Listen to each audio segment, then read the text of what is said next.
Good evening, everyone. Hello. Good evening, everyone. Welcome to the West Orange Board of Education meeting, and welcome to West Orange High School. Mr. Calavano? Roll call, Mr. Charles. Present. Mrs. Lamb. Here. Ms. Mordecai. Present. Mr. Robertson. Present. Mr. Schwartzbaum. Here. Please stand for the Pledge of Allegiance. I pledge allegiance to the flag of the United States of America and to the republic for which it stands, one nation, under God, indivisible, with liberty and justice for all. Notice of this meeting. Please take notice that adequate notice of this meeting has been provided for in the following manner. That a written notice was sent from the Office of the Secretary of the Board at 4 p.m. on April 4, 2017. That said notice was sent by regular mail to the West Orange Township Clerk and the editors of the West Orange Chronicle and the Star Ledger. That said notice was posted in the lobby of the Administration Building of the Board of Education. Thank you, Mr. Calavano. May I have a motion, please, for the closed and public meeting minutes of March 15th, March 20th, and March 22nd? I'll move that. I'll second. Thank you. All in favor? Aye. Aye. Oh, with one revision, Mr. Calavano? It's corrected. Okay, thank you. Thank you. Okay, now it's time for the superintendent's report. Mr. Rutsky? Thank you, Ms. Mordecai. So this evening we are going to have a nice presentation from our Keller Elementary students, and then we're going to recognize our girls swim team and basketball team, and then we're going to talk a little bit about a proposal that we're putting together for the world language in ESL. They're going to be very brief. We're just going to give you a very quick overview and then move through the rest of the superintendent's report. So at this time, Dr. Polero, where is Dr. Polero? It is my pleasure. Dr. Polero is one of our outstanding principals in the district. Now, do you need the board to move out? Are we projecting anything up here? Okay, so let's go ahead and everybody move out. Let me turn it over to Dr. Polero. I also want to thank the students who are here to do the presentation as well. I have with me tonight some of our fifth graders who would like to present some of the exciting STEM initiative projects that they've been working on. I'll speak to you just for a minute when they're all finished. They're really here for the presentation. It's not about me, it's about them. Sean is our student council president, and he is wearing our astronaut commander jacket tonight.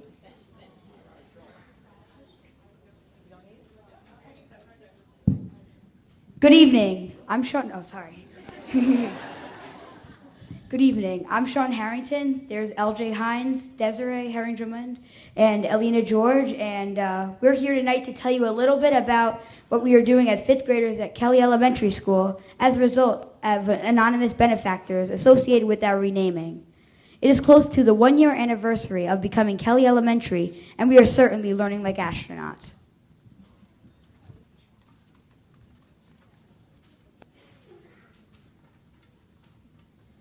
Wonder Wednesdays is a collaboration of teachers and students working together to experiment with design thinking.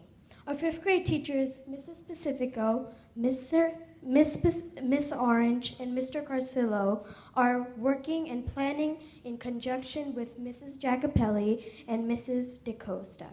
We have done STEM challenges like the one we will show you now using Seesaw. The challenge was to build the tallest possible tower with only 1 sheet of paper and 4 inches of tape. Here are some of our students reflecting on the process.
Genius Hour is also part of our Wonder Wednesdays. Genius Hour stems from Google's 20% time. Employees, or in our case, students, are given time to devote to finding their passion, researching, creating, iterating, and finally sharing their project with the world. Here is our Google Classroom where we will be sharing and reflecting on our work.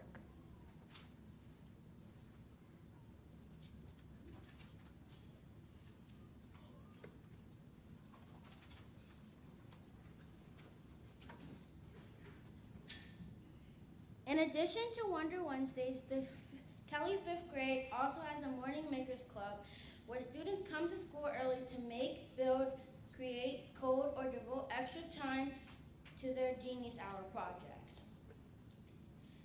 Here is our Google Classroom where students post, comment, question ideas, get feedback, and reflect.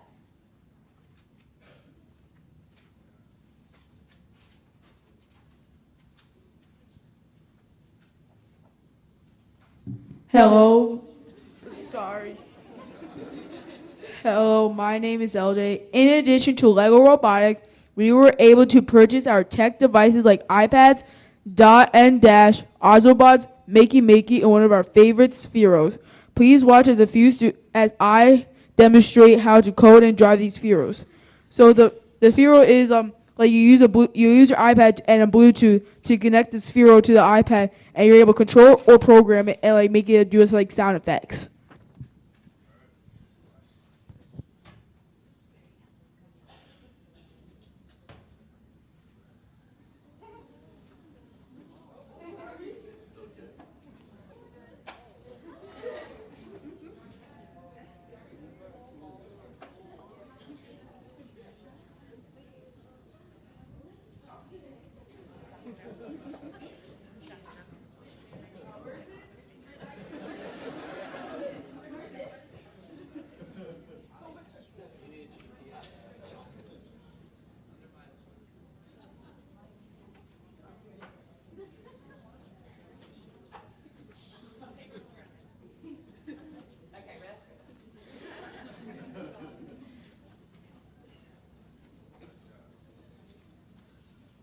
Next year, we plan to extend our Makerspace based on the growth of interest by students of all ages.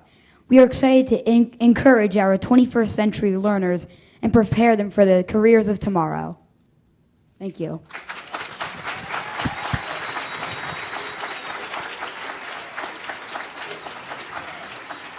Thank you, boys and girls and teachers, for sharing your journey through Wonder Wednesdays, Genius Hours, and your Makerspace Club.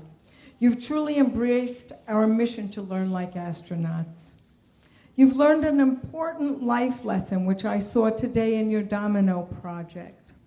You learned about collaboration. When you embark on a mission to find out, to learn, to explore, you have to work very closely with others. Even if that person is not your friend, you need to respect one another, and you need to problem solve. You're doing that each day and each week as you work through your Genius Hour projects and your Makerspace Club and your Wonder Wednesdays projects. We celebrate your successes and your failures. As you know, your failures are your first attempts in learning. And we celebrate them as well, big and small. I'd like to thank our 5th grade team, Amy Pacifico, Kerry Orange, Anthony Carcillo, and with help from Rebecca Giacopelli and Diana DaCosta. And all of our teachers, thank you for always remembering that when we reach for our stars, we don't reach up, we reach out to you, boys and girls, our students, because you are our stars. Whatever you choose for your next mission, we wish you blue skies and fair winds. Thanks. Joanne, can you just go in the middle with the kids and get a couple pictures? Rebecca, can you go? Amy, can you go in the middle? Can we just get a couple pictures? Sandra, you want to come up and get a picture?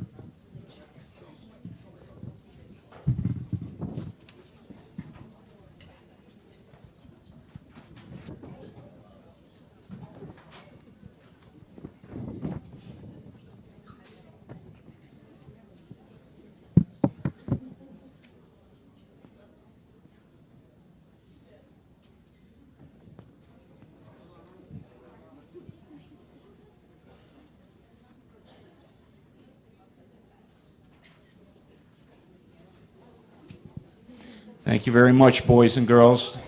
Really appreciate it. Can we give one more round of applause to them?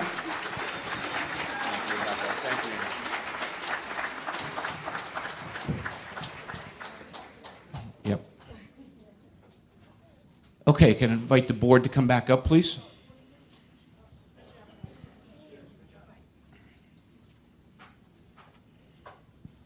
Mr. Calavano, you want to make your way back up? Thank you. Thank you very much.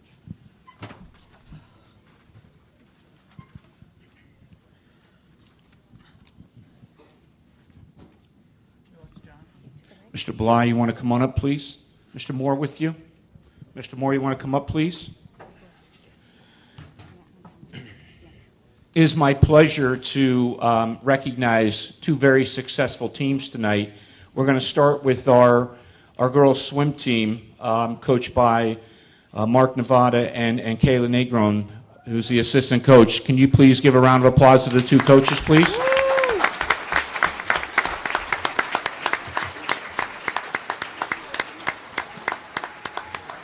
For the very first time in school history, they were Essex County champions.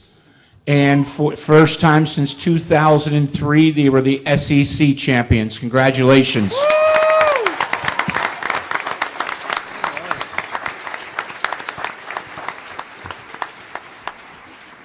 At this time, I'd just like Coach Nevada, if you want to come over to the podium, you can introduce the team, and we'll all stand up here in the middle. Okay?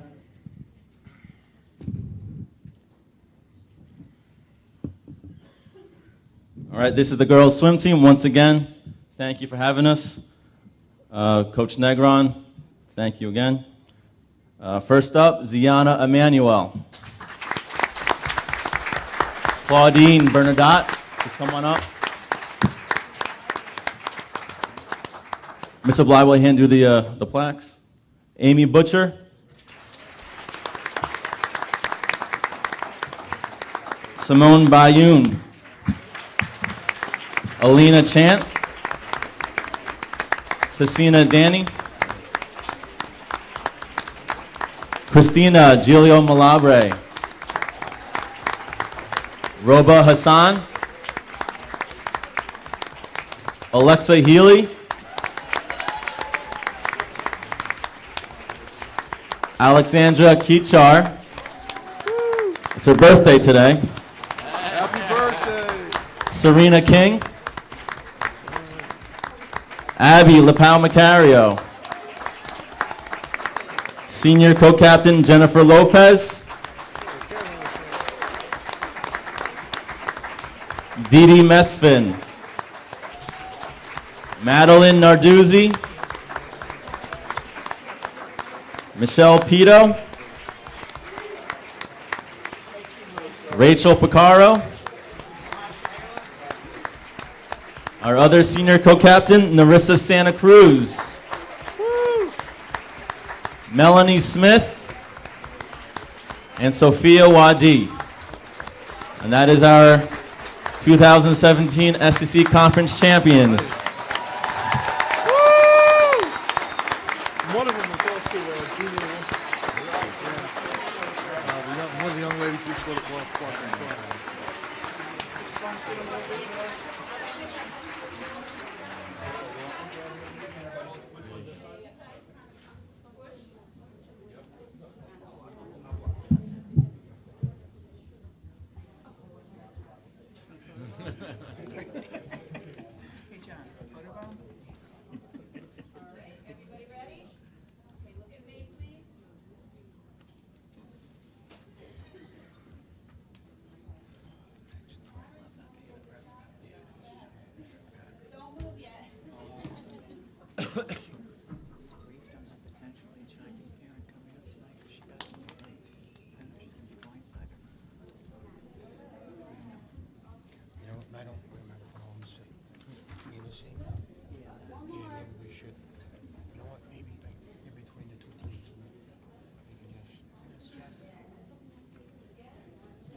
Was Sandy briefed on this HIV thing because she came in late? Oh, okay. So we should tell her.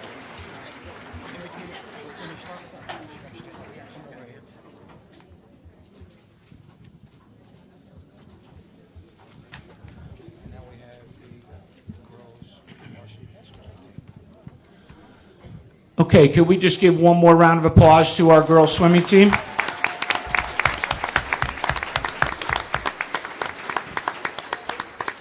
Okay, I'm just going to recognize our girls basketball team, coached by Kenise Williams, head coach, Megan Cole-Bellas, assistant coach, Jackie Cruz, assistant coach, and Doug Nevins, assistant coaches. Coaches, come on up. Kenise, if you don't mind coming over to the podium and introducing your team, please. I don't want to forget Freddie Christian as well. Freddie volunteered for us, did a wonderful job as well. Coach. Hello. I just wanted to thank the town, the administration, and the Board of Education for supporting us in our historic season. Hopefully the support does not end because next year we plan to do it again. I didn't mean to rhyme, but I did. Megan Cole-Bellas? Oh, no, sorry. Come. Megan Cole-Bellas. This is my assistant varsity coach. We have our JV coach, Jacqueline Cruz. And our freshman coach, Doug Nevins. First, we have our manager, Jada Jones. Our next manager, Tamar Schwartzer. Senior, Dawn Flood. Sophomore, Maya Bembry. Junior, Madison Mitchell. Junior, Cassidy Farrell. Junior, Aaliyah Perkins. Junior, Sarah Thomas. Senior, Deborah Alavi. Freshman, Natalie Nevins. Senior, Jewel Bonnet. Junior, Shayna Fortfoski. Freshman, Daviana Phillips. Sophomore, Kaya Jones. Junior, Natalie Simpson. And sophomore, Ebony Barnes.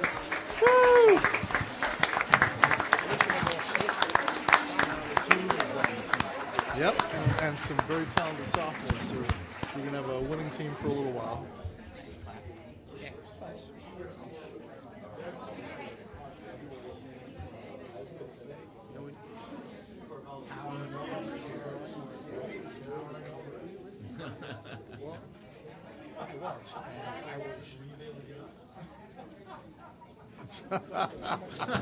That's wrong. That's wrong.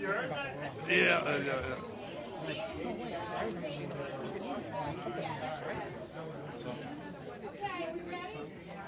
All about that.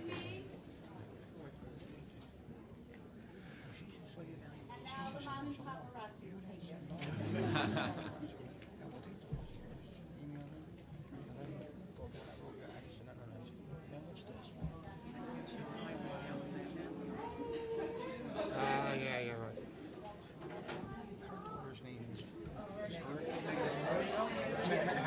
Woo! Bless you.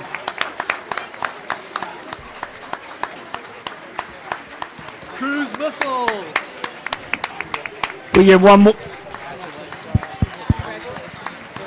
Congratulations, Coach. Congratulations. Thanks, Coach. See you, buddy. Bye, Jackie. Good seeing you. Lauren?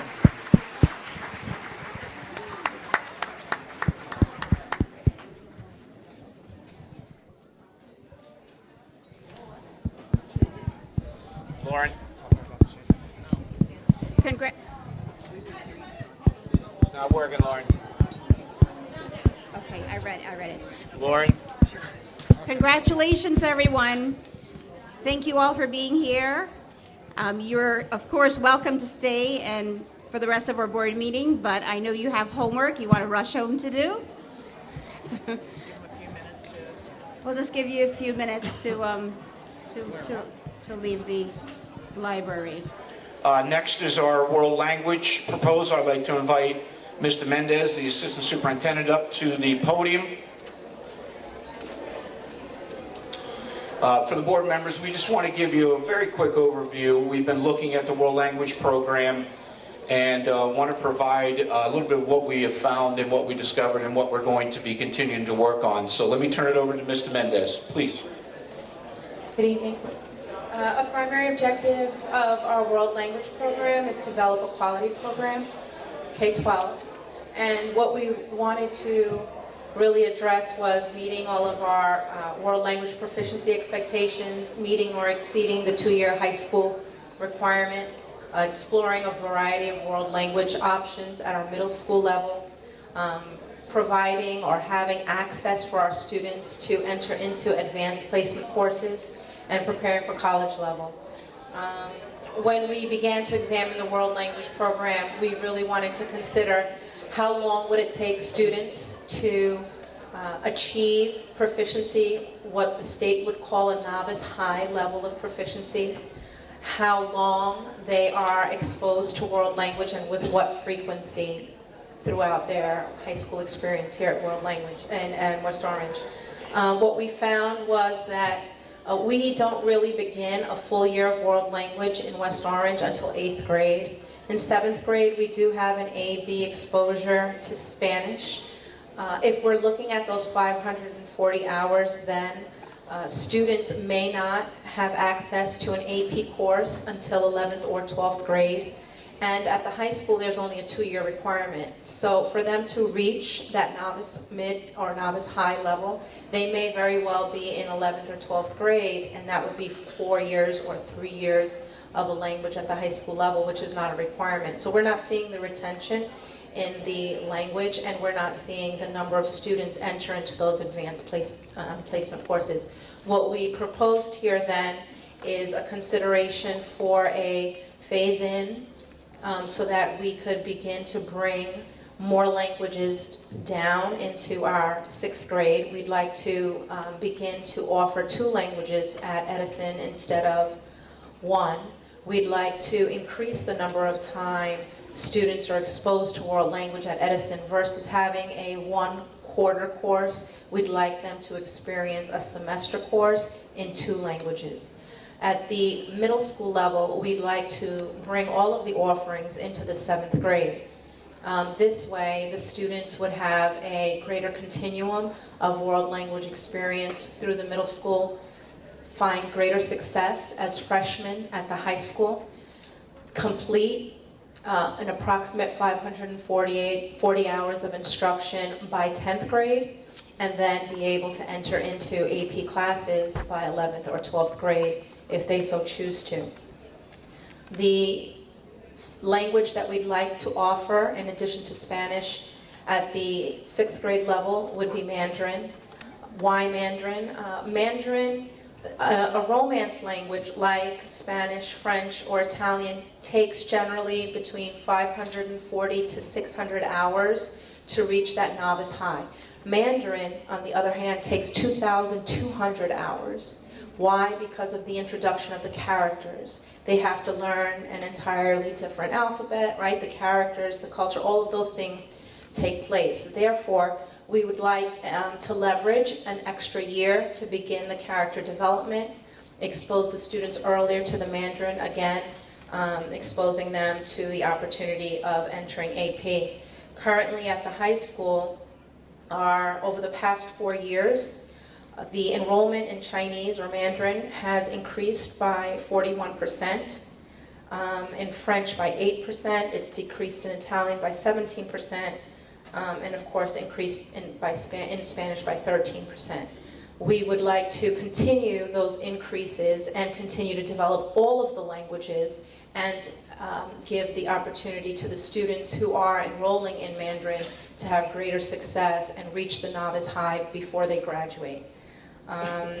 We have 55% of our students who do take Mandarin in Honors 4 move on to AP coursework. That's very strong. Again, if we could increase those numbers. And in Spanish, we have 90% of our students who take Honors 4 move on to AP coursework. And I think that's overall. So let's just give a little background on when they come out of 6th grade, what it would look like in 7th grade, what it would look like in 8th grade. Sure. So in 6th grade, again, increasing from 1/4 of Spanish to a semester of Spanish and a semester of Mandarin. That would be for all students. We believe in the middle school model of exposure, having the electives present, so they would have access to all of their electives and the 2 languages, so we wouldn't be replacing any electives. In 7th grade, we would offer, if the proposal would move forward, a full year of all 4 languages on an AB. Students would choose. Right now, they only have the option of taking Spanish.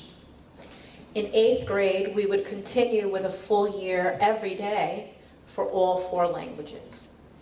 At the high school, students would then have potentially had a full year in 7th grade, a full year in 8th grade, and exposure at the 6th grade level with character development in Mandarin. Again, cementing the success of a freshman in a world language. They could potentially enter a level 2 right away, level 3, and then move on to AP at the high school. And that would be the... One of the things we were looking at is trying to expose the students earlier in the middle school career and preparing them so when they leave high school, they really have that, when they leave 8th grade, they really have that solid foundation going into high school. We have found, and listening to the world language teachers, that some of the kids coming in do not have that solid foundation, and we're not able to advance as quickly as we'd like to through the curriculum. So one of the pieces we discussed early in this process was possibly offering what we're considering now in 7th grade, we were considering offering in 6th grade. We looked at a lot of different things, and Mr. Mendez came back with another proposal, and we have it where the 2 would be offered in 6th grade, and then we would go to the 4 in 7th and the 4 in 8th. And now remember, in 7th grade, it's on an AB, meaning they would have it every other day. So basically 90 days out of the 180, and then every day in 8th grade as well. And we feel that that foundation between those 3 grades being much more focused would be much more beneficial when they hit high school. The best scenario would be that we could offer all 4 at 6th grade and then continue that right up to 7th and 8th grade, and that's not something that we are capable of doing. Mr. Mendez mentioned the idea of phasing this in, and the idea is that we would need 3 additional teachers in the 7th grade to be able to do this for the 17-18 year. So we would walk this through. The students who would be coming into 6th grade would have that opportunity to have both Mandarin and Spanish, and then when they move to 7th grade, that would give us another year, and hopefully we would not have the same kind of budget issue that we do this year, that we could look at having them roll into all 4 offerings in 7th grade and then continue that right through. All right, Mr. Mendez, you want to add anything else? No, thank you. Okay. Thank you, Mr. Mendez, for all your hard work, and to the administration. Does the board have any questions or comments? I just had one question. I'm sorry. Can you just repeat the percentages of the increase or decrease in the 4 languages? I was trying to write them down. I didn't get them all. From the 13-14 school year to 16-17 for Chinese, there was an increase of 41% enrollment. In French, 8.45, Italian, a decrease of 17, and in Spanish, an increase of 13. 13, 7. Okay, thank you. I have a question. What do you attribute to the large increase in the Mandarin? Well, what we're hearing is that the instruction and the interest in the culture and the characters, the teachers are providing a really good, exciting course that's engaging the students. Again, we went from 13-14 to having 40 students to this year we have 109 in 8th grade. So, and that moves forward, right, up through the years. We've doubled the number of students in AP. We are concerned about the 9th grade enrollment and how many sections we have, and we're attributing that to the fact that we need to really develop strong curriculum from 6th through the high school. And so when we're seeing those decreases in enrollment in certain pockets of grades, then we're wondering what does the system need to do to make sure that they stay in the course and move upward in the levels. One of the things that's really important, we talk about global society all the time in preparing kids. There may not be anything more important than a kid coming out of high school, a student coming out of high school, the ability to speak a second language. And we know the research shows how important that is. And going off into a global world, we have to really be thinking about that in the next 5 years. The current grant that we have, the Confucius grant from the Hangzhou government, will that translate into this expansion? The Confucius grant allows for when we add or expand into a different school, which we would be doing at Edison, for them to cover a part of the cost. And so it's on based on enrollment. They'll tell us how much they will give us, but yes, we will get partial funding from the grant if we move into 6th grade. Thank you. So in the 6th grade, as well as the 7th and 8th, this will all be an elective as opposed to a requirement? In 6th grade, the students are required to take their world language, and they will be scheduled into both Spanish and Mandarin, a semester each, plus all of their electives. They have, I think, an additional 3 electives that are proposed for next year. In 7th grade and 8th grade, world language is a requirement. Everyone will be scheduled in, unless there is an IEP that says something different, right, that stipulates a greater need. And then at the high school, the students must take 2 years of world language in order to graduate. And then once they satisfy that graduation requirement, they do not need to continue. What we'd like to do is to continue to encourage our students, of course, to take it through 12th grade, and we're seeing that pattern, and we want to leverage that pattern. It also prepares them for college, because many colleges require more than 2 years of a world language. So 3 years is actually optimum. Absolutely, and it would be cost effective for the parent if they meet their world language requirements in high school. When they register and they can place out of world language, then that saves the parent. Thank you for all your hard work. Mr. Robertson? Well, first of all, thank you. This plan provides a much more robust instructional foundation, and I think it will definitely help to build the pipeline for high school AP and better prepare our kids for college and career. One question. In reinforcing the instruction and opportunities for practice, will we be utilizing something that had actually been previously approved, and that was online language labs, which are considered best practice at the college level and in some top high schools? In the proposal, we do have an inclusion for a language lab hours that students must meet at the high school. So again, as the plan moves forward, then we would look to include the lab experience as a requirement for high school world language courses. Excellent. Thank you. You're welcome. Thank you. Mr. Mendez, you can just stay up there. It's okay. So we're just going to switch gears very quickly. The ESL proposal is in stages and in the infancy stages here. We're looking at different options at this point.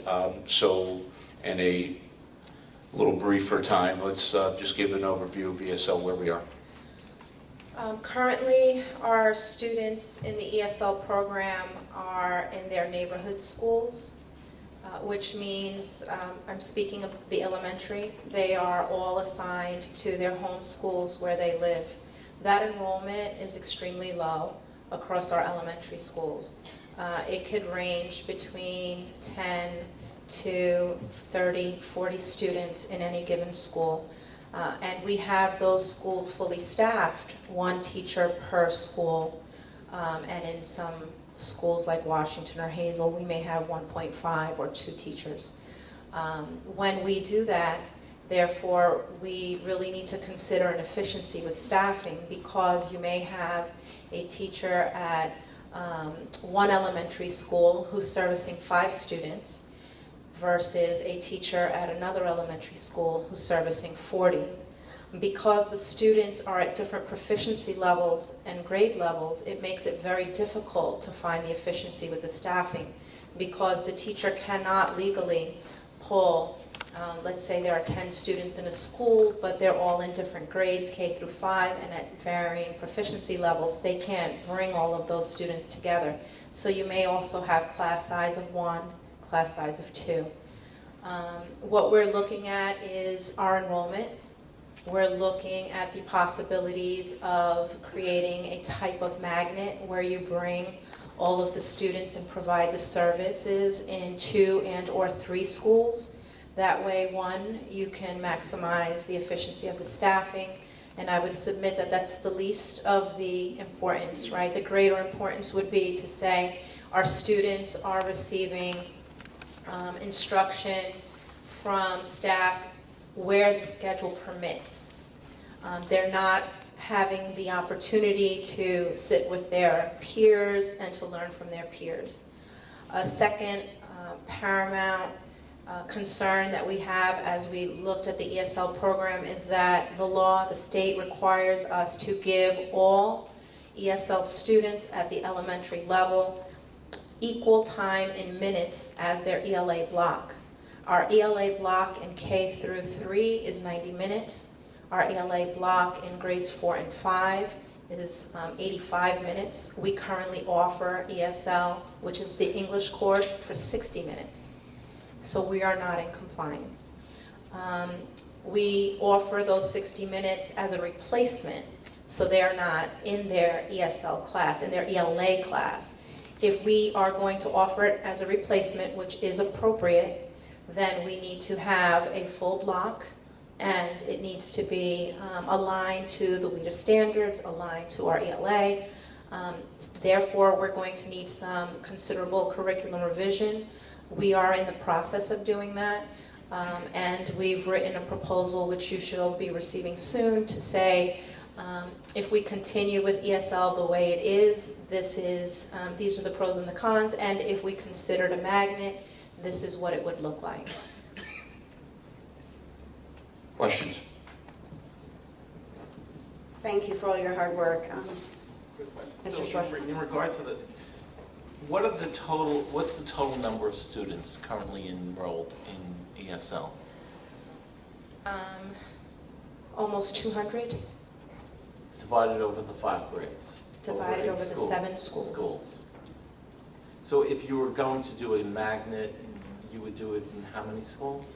The proposal A, I've given several options to the board to consider. If we move them to 2 schools, then we would look at which schools are closest to that hub, to that magnet, bring those students there, and we would divide the population between the 2. You will see that in one school that number may be a little higher than the second school because that school has lower class sizes and they can receive a larger number of students. That would also enable us to bring our ESL staff to 2 schools. They can work together in teams. We could service our students better with a better quality program, and we could also work with our families. We have liaisons that we can push in based on our title funding that could really work with that population. We also would be able to address our economically disadvantaged group because most of our ESL students are economically disadvantaged. I just have one question. You had mentioned the legal allowable age span for groupings. Is it similar to special education where it's 4 years, or is it a different? It's different. It varies.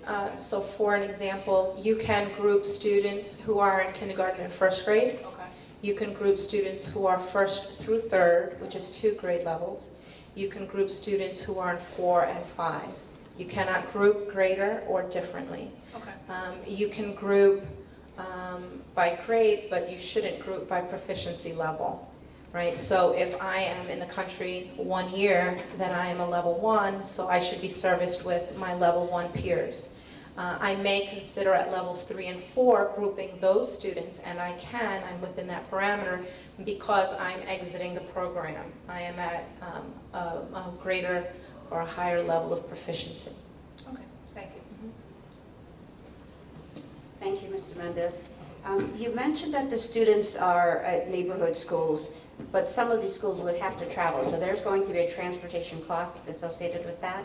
Do you have those numbers for us as well, Mr. Rutsky? We don't. That's why we're saying that the proposal is going to be coming. That's all part of it, and we're looking at that. We do have a pretty good understanding of what it's going to cost us to transport the students, but determining whether it's 2 schools or 3 schools will impact what that transportation cost is. So we'll have that for you probably for the May 8th meeting, and we'll have further conversation at that time. I am excited about the parent liaisons because with all our ESL population, that's always crucial to make sure that there are resources going home to improve our homeschool partnership.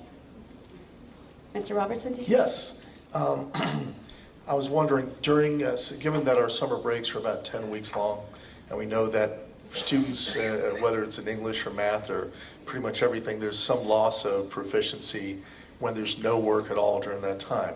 What is the summer support that will be provided for our ESL students? We currently have a summer program, and that's why we have a good idea of what transportation may look like, because we transport them all in the summer to one school. And so we do have a program in place. We'd love to increase the amount of participation. Yeah. And once we consider a type of reorganization, I think that would definitely increase, because we would be able to really deal with 2 of our schools and work with that population as a whole.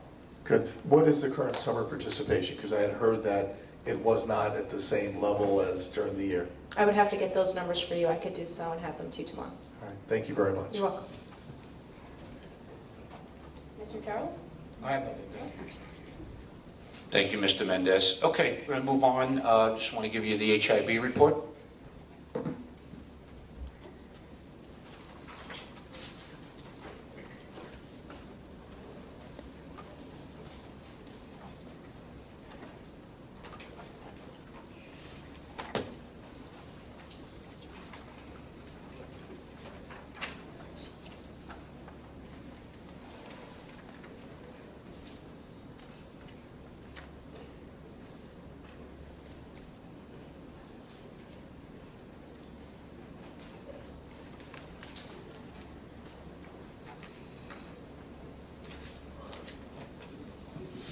Any questions? No, thank you. Good. Okay. Just a couple of reminders. We have the 8th graders going to the high school for orientation tomorrow night, starting at 6:30. Friday night is the World Language Night here at high school, Tarnoff CAF. We have the drama production tomorrow night at Edison. We're having a college night April 25th in the Tarnoff CAF at 6:30, and the middle school art reception is at the West Orange Public Library on April 26th. Just a couple of reminders of things that are coming up. There's a lot of things coming, but those are just some of the bigger pieces. That's all I have. Thank you, Mr. Redsky. Now it's time for questions from the public on agenda items. If you have a question on an agenda item, please come forward to the microphone, state your name and address, and there's a time frame of 3 minutes to allow everyone to participate. Oh, seeing none. Okay, Mrs. Ladd, we have 4 policies on for second reading. Okay, thank you very much. I'm going to move them all together.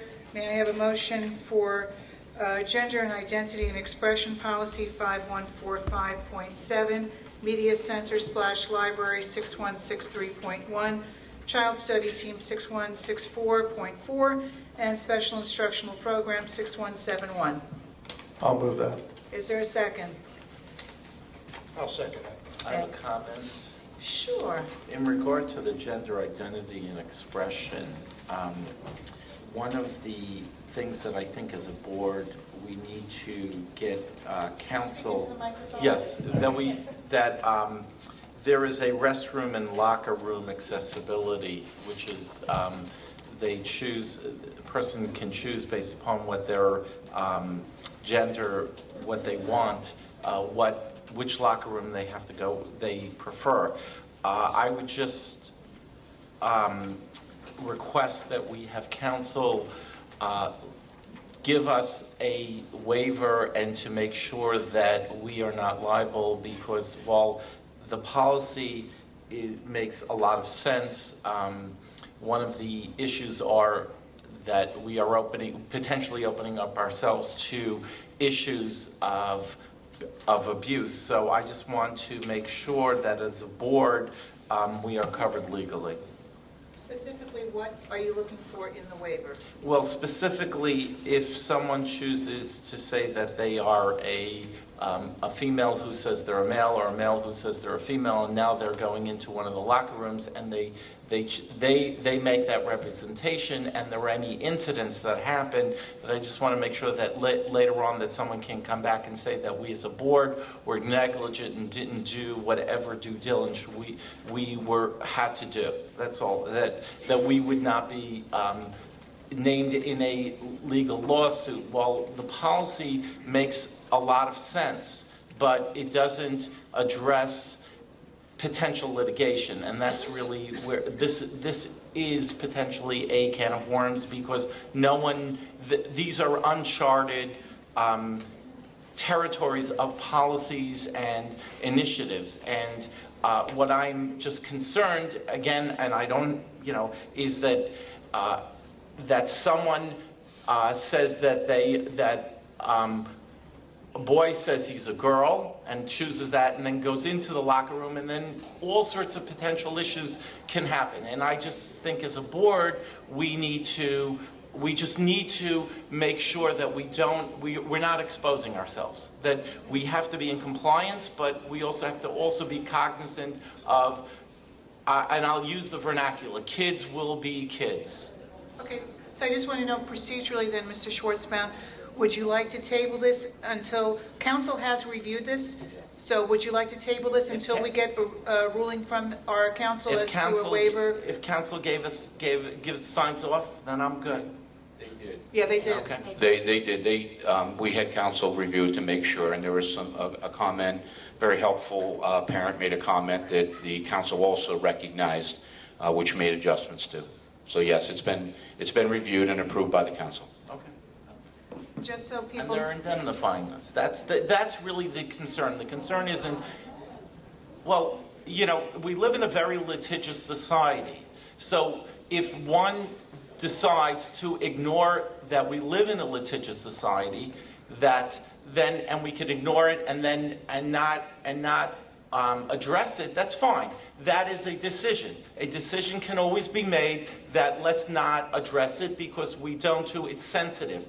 But it is a very sensitive topic. But conversely, it is a very difficult subject to address, that if someone chooses not to be truthful and have that there are ramifications. And again, it's one, I always say this, it's one person's opinion. I understand my opinion is my opinion, but I do know that, as I said, and I'll reiterate numerous times, we live in a very litigious society, and you need to see counsel and to have counsel not only say it's fine, but counsel saying that in their opinion, this will cover us as a board. Okay, so again, if you're comfortable knowing that council reviewed this, signs off, I'm fine. I think what you're also looking for really is regulation versus policy. So, there are regs that are attached to it, but again, Mr. Giacobbe did review, he did put input, and just backing up because I didn't get an opportunity to explain what the policy is in the generic term. It is, the purpose is to comply with the New Jersey state law to create a safe learning environment for all students that does not discriminate based upon numerous characteristics, including gender identity. And so that is the whole shebang, if you will, as to why we're having this policy for second reading. Before we move this, are there any other comments from the board on policy 51457, gender identity and expression? Nobody?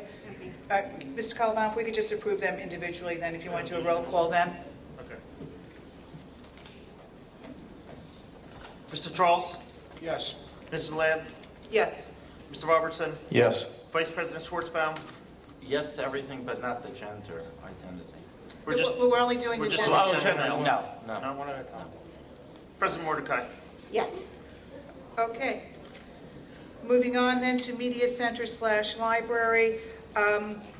This basically just has language expansion to include access to computers, software, and supplemental materials, and to conduct research. Are there any comments from the board on this one? No. Mr. Calavano? Mr. Charles? Yes. Mrs. Lamb? Yes. Mr. Robertson? Yes. Vice President Schwartzbaum? Yes. And President Mordecai? Yes. Policy 6164.4, Child Study Team. The definition of the composition of the Child Study Team is listed now by discipline. There's also inserted language that includes participation by the Child Study Team as well as parent and guardian. And also there's a more defined procedures that are identified for students at risk. Any comments from the board on policy 6164.4? No. Seeing No. none? No. Mr. Calavano? Mr. Charles? Yes. Mrs. Lamb? Yes. Mr. Robertson? Yes. Vice President Schwartzbaum? Yes. President Mordecai? Yes. Finally, policy 6171, special instructional programs.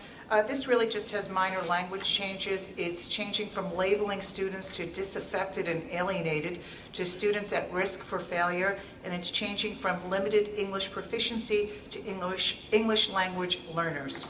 Any comments from the board on those minor changes? No. Mr. Calavano? Mr. Charles? Yes. Mrs. Lamb? Yes. Mr. Robertson? Yes. Vice President Schwartzbaum? Yes. President Mordecai? Yes. And that's all I have, Mr. President. Okay, thank you. May I have a motion for personnel, letter A, 1 through, let's see, 1 through 3. I'll move that. I will second. Thank you. Mr. President Mordecai, I have a request from a staff member. Ms. China Magic Davis has requested to have her matter discussed in open session this evening. Sure.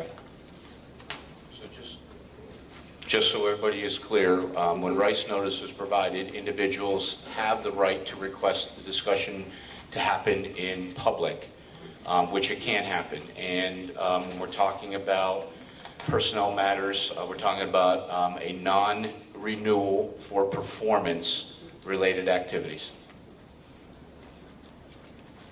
That's all. Thank you. Just want to make a comment congratulating Linda Goetz and Linda Ozaro on their retirement, as well as Joseph Rusomano. Thank you for your service. Also have a comment. Just wanted to say.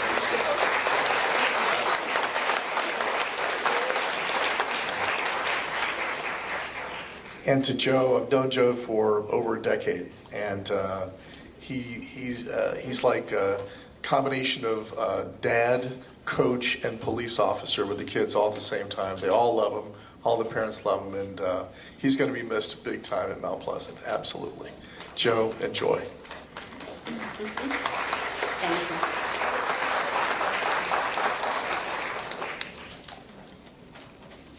Okay. Any further comments or questions? Mr. Calavano? Mr. Charles? Yes. Mrs. Lamb? Yes. Mr. Robertson? Yes. Vice President Schwartzbaum? Yes. And President Mordecai? Yes to all, and abstaining to Brett Carroll, letter F, as he donated to my election campaign.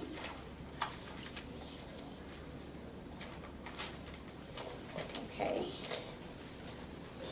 May I have a motion, please, for curriculum and instruction? I'll move that. Any second? I'll second. Thank you. Any discussion by the board?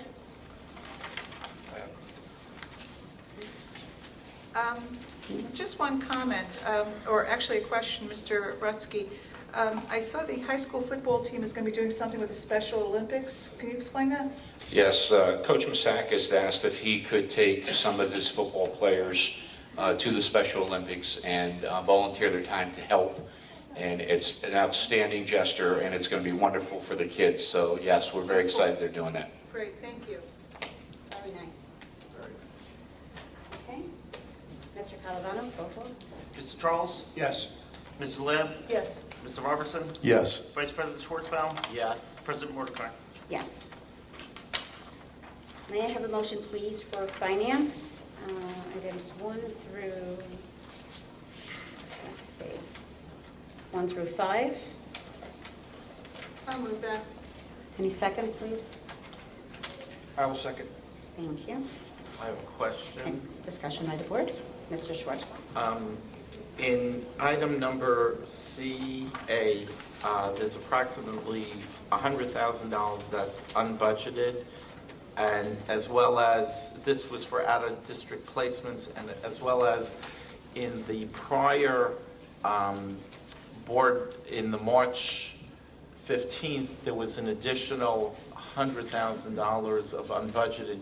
Can you discuss where the $200,000, at least for the last two board meetings, where the funding is if it's unbudgeted?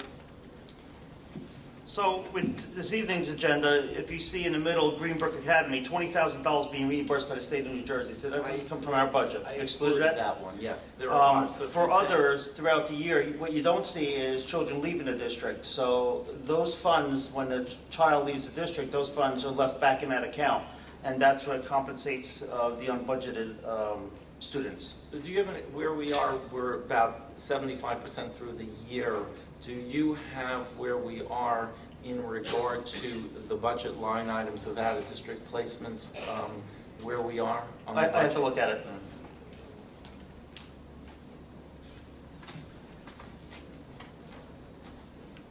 Any further comments or questions by board members? See, we have some donations. Yes. Want to talk about those a little bit? Yes, we do. We do. Would love to say thank you to Eli Manning. Actually, no, it's from NFL Fuel Up to Play 60 for Hazel Avenue School. They received an Eli Manning autographed replica helmet valued at $599. And Ken Kreschimmer and Jerry Companion Sr. donated to Hazel Avenue School Steiner Sport memorabilia glass to actually hold that, as well as a helmet, boxing glove case valued at $130. And Cheryl and Bob Talent donated $500 towards the implementation of a video game component video game system to Liberty School. Thank you very much to those donors and parents. Is Hazel Avenue having a tricky tray? Is that what this is about? I think it's coming up, but I don't know when it is. I saw I've heard whispers. I haven't gotten any invitations or notifications as I yet. thought I saw something somewhere. Okay. Yeah, Madam President, I have a question. sure. Mr. Calavano, on page 6, under the joint transportation agreement with Sussex County, in the contract itself or in the agreement, are there financial penalties for performance criteria? I think we had that a few years ago. There is. Right. Because we had a few issues, couple of years with the buses, and we were able to hold them responsible. So I just want to make sure we have those penalties again in there. Okay, thanks. Yes, we have that. That's all I have. Okay, I have a question. I know I broached this question before, but I'm going to bring it up again. In light of this economic climate, I know it's only 5 cents, but to increase lunch prices when a lot of our families really can't afford it, what can we do to alleviate this? I know there are increase in salaries on the part of the Sodexo staff and other increases, but do we have to have our parents and families bear this cost? Well, we can't. Can we waive this? Can we skip a year or two? We can't support the food service account, but we can look at it after next year because, with the increase in the food costs and also the salaries and the benefits, hopefully 5 cents will cover that because there's still things that we need to purchase for the cafeterias because we have to maintain those cafeterias. And the funds that are generated from the lunch program have to be used for that purpose. Okay. It would be nice to freeze lunch price increases for a couple years. Well, I do recall seeing from Sodexo in their documentation supporting this increase that they were offering now a lot more fresh foods and from scratch, I think was the term. Yeah. So by definition, those were going to be more expensive than the prepackaged stuff.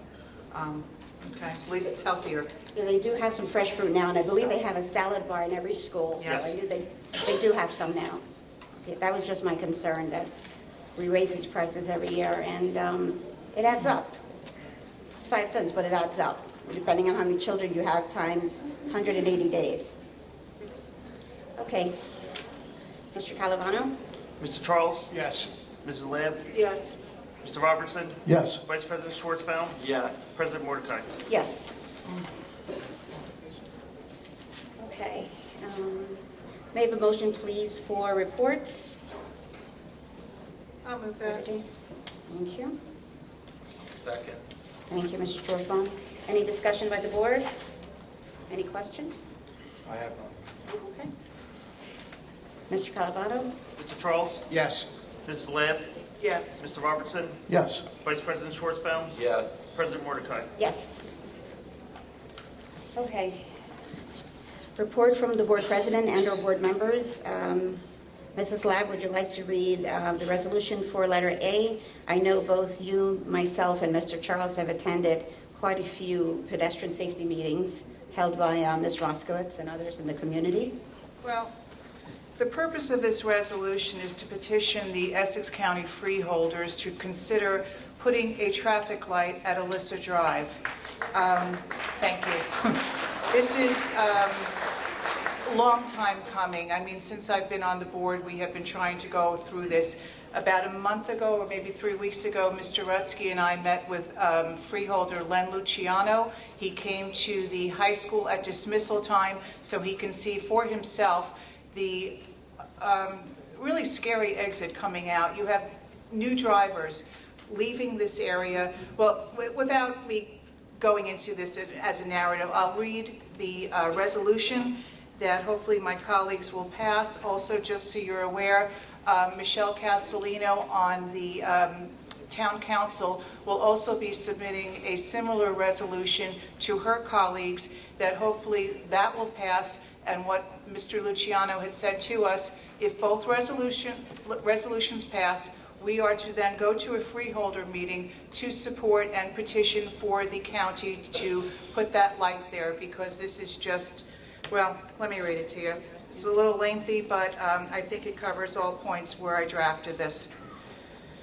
Resolution of the West Orange Board of Education supporting the addition of a traffic control device at Alyssa Drive and Pleasant Valley Way that will improve safety for student drivers, pedestrians, and members of the community at large.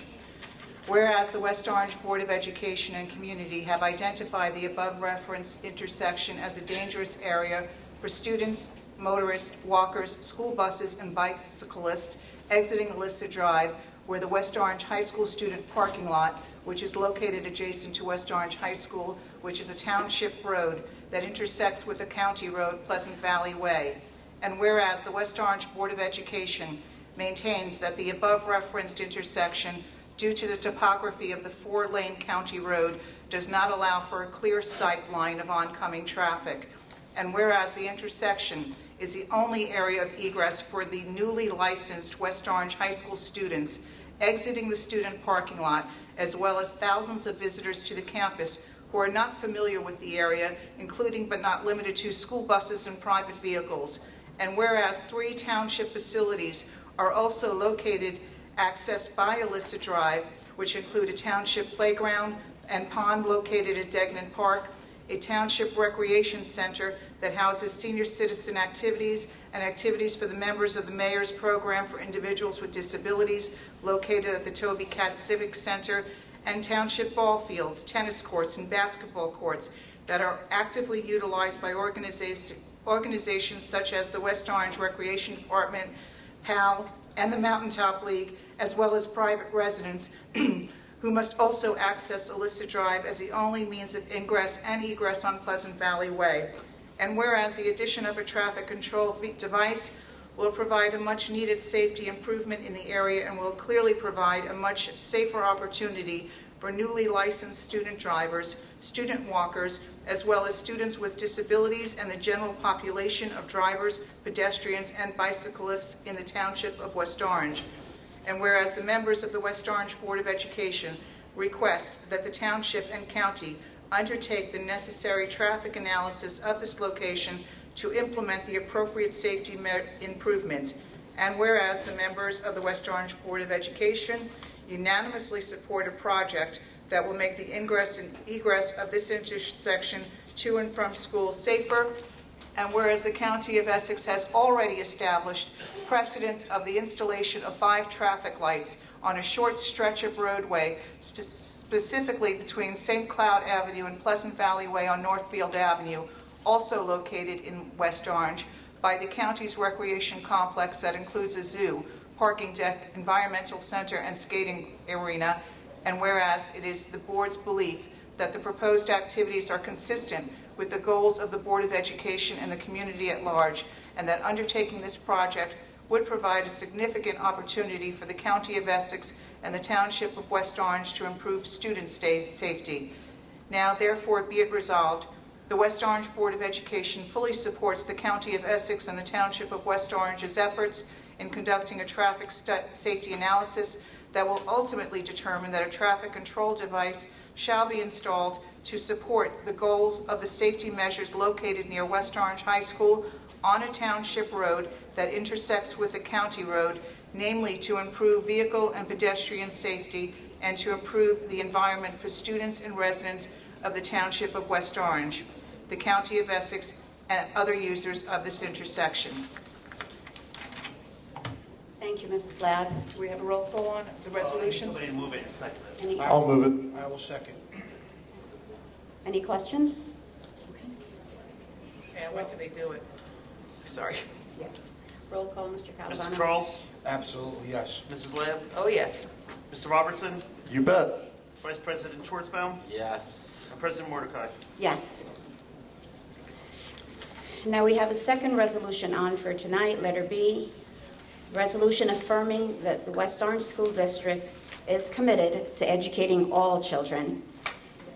And it is just as lengthy, so I apologize in advance. Whereas the West Orange Board of Education recognizes the unique ethnic, racial, and cultural diversity of our school district and celebrates this diversity. And whereas the School District of West Orange has a well-settled obligation under the Constitution of the United States to provide a free and appropriate public education to all school-aged children without regard to their immigration status or their family members' immigration status. And whereas the School District of West Orange has a well-settled obligation under the Constitution of the United States, the Constitution of the State of New Jersey, federal and state law, to provide equal educational opportunity for all students. And whereas the board has adopted a series of policies to ensure that all school-aged children in the district receive a free and appropriate public education and equal educational opportunity, including policy number 5750, equal educational opportunity. And whereas student records are private and confidential. And whereas the board has taken note of historical and recent rhetoric targeting immigrant communities, ethnic groups, and religious populations. And whereas the board desires to assure all West Orange residents of the district's commitment to educating all school-aged children who live in the district as required by law. And whereas the School District of West Orange is committed to ensuring that the climate in district schools is welcoming for all students and their families, and that all students' families are treated as partners in their children's education.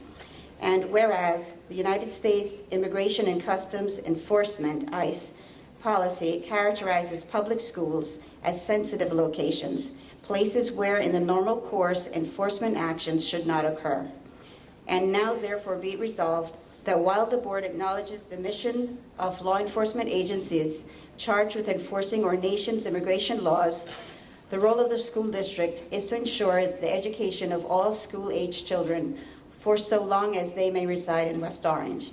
And be it further resolved that the board reaffirms its commitment to equal opportunity for all school-aged students residing in West Orange to attend and to enjoy all opportunities and benefits available in the schools of our district, regardless of ethnicity, national origin, race, immigration status, or religious beliefs, free from harassment or intimidation for so long as they may reside in West Orange.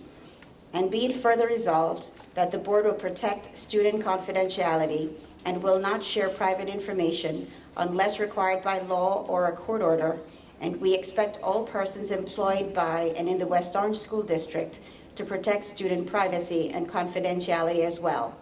And be it further resolved that, in keeping with this commitment, the board's general counsel shall advise the school district's administration regarding the obligations and limits of the district's obligations to cooperate with federal immigration enforcement, and that the administration shall comply with all legal obligations, but refrain from voluntary cooperation beyond those limits. Be it further resolved that the superintendent is required to, requested to share this resolution with all staff employed by the school district. Roman numeral 2, requests that all vendors employing personnel in district schools share this resolution with their personnel. And Roman numeral 3, provide guidance, including regulations if necessary, and training to district schools as to steps that shall be taken to ensure that the district's commitment to educating all children is communicated and reinforced with students, families, and community stakeholders. May I have a motion? I will be happy to move that. Thank you. Second. Thank you. Any discussion or questions from the board? Madam President, I just want to add, on the policy that ICE, policy number that ICE establishes sensitive locations, if you want to know, if the public wants to know, it's 10029.2. 10029.2. That is the policy that establishes sensitive locations which schools are listed as for ICE. Okay. Thank you, Mr. Charles. Good research, Mr. Charles. It's great to have somebody from Homeland Security on the board. I just want to say thank you to members of the public who came forward over the last few meetings to request this, and in particular, Mr. Edelstein. I don't know if he's here tonight, so thank you. Thank you.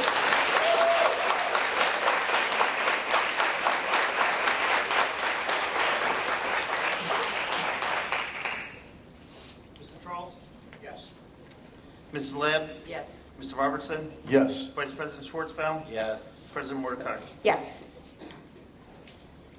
Okay. All right. Now, our next board meeting will be May 1st, and it's going to be at West Orange High School. It says West Orange High School here. Okay, all right. Okay, it'll be May 1st at West Orange High School. The following meeting after that is May 8th at West Orange High School. Okay. Now it's time for petitions and hearings of the citizens. Board reports.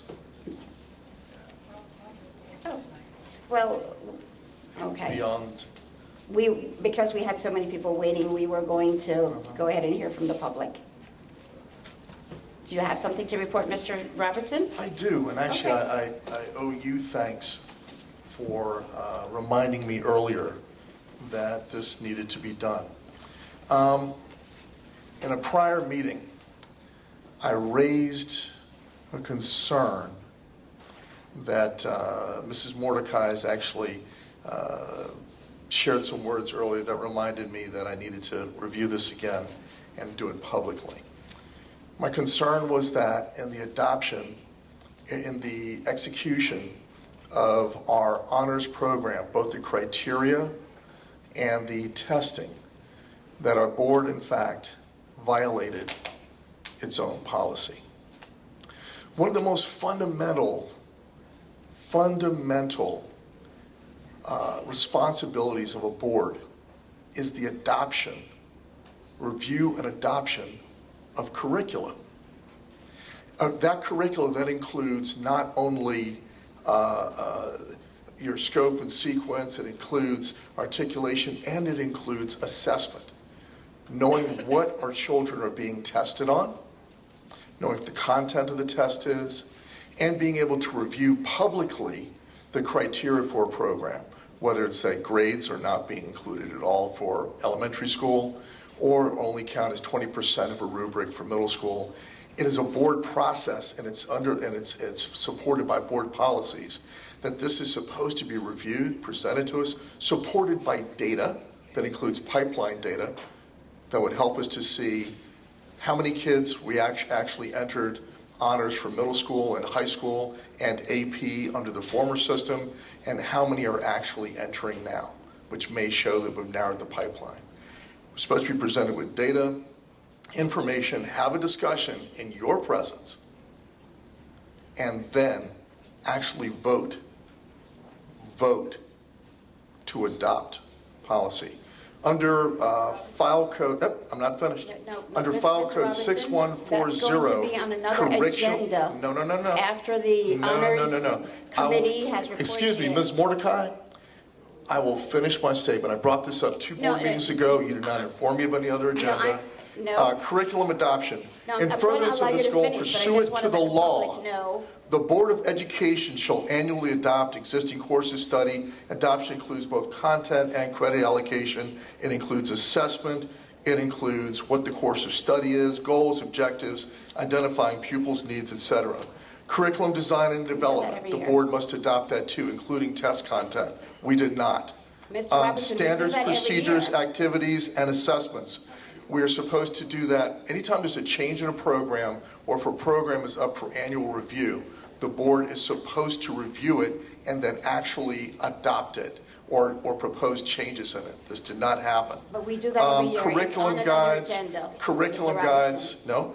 And so what has happened, you can't just push it to a further future agenda if in fact we have violated our own policies. We have not violated our own policies. We have violated our policies. No, we have not. Currently, the honors committee. Do you know what is on the test? No. No, you do not. Let me finish. Because it was never reviewed. The honors committee is not the Board of Education.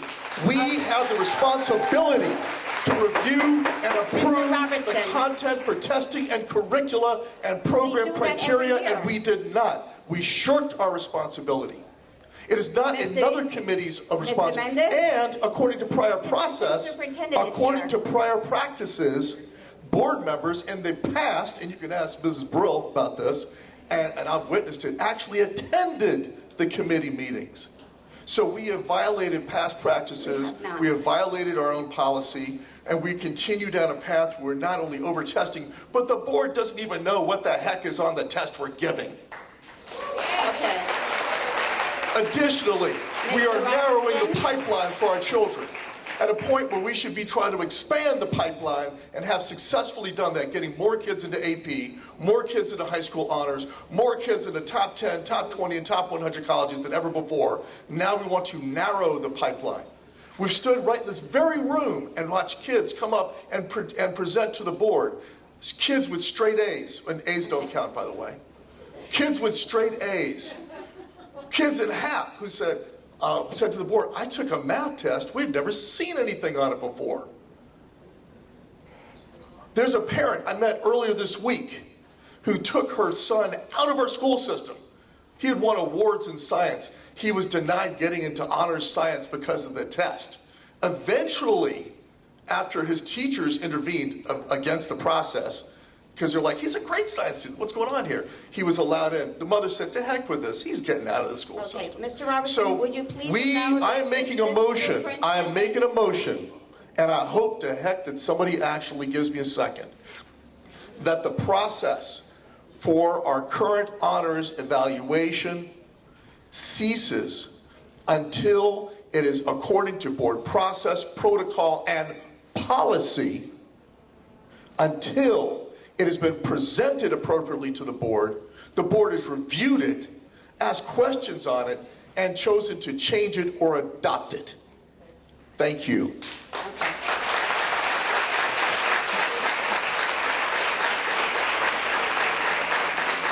Okay, thank you, Mr. Robertson. Mrs. Durandez, could you please come up to the microphone? I would like you to respond to some of the comments made by Mr. Robertson and Mr. Rutsky as well. This is scheduled to be on another agenda because the Honors Committee has met. We're going to review all the data, and we approve curriculum every single year. Kids are being tested right now. Mr. Robertson. The train left the station. No. Mr. Robertson, that was for last year's curriculum. Would you please allow the administration to respond? And when you don't submit information to your colleagues on the board in advance, no one can support your motion. I don't know about my Ironically, colleagues, that's but not even I in the would, policy. I would rather know what you're going to say at the board meeting first, and then maybe I'd be supporting your motion, but this is out of left field. Would you please respond, Mr. Rutsky? Well, it's interesting because the original year it was brought to your attention, and it's been brought to your attention. You are very well aware this year it was given to you, Mr. Robertson, and the other 5 board members. The idea of you sitting on the committee, whether that took place in the past, that's not something this board discussed that, if you remember.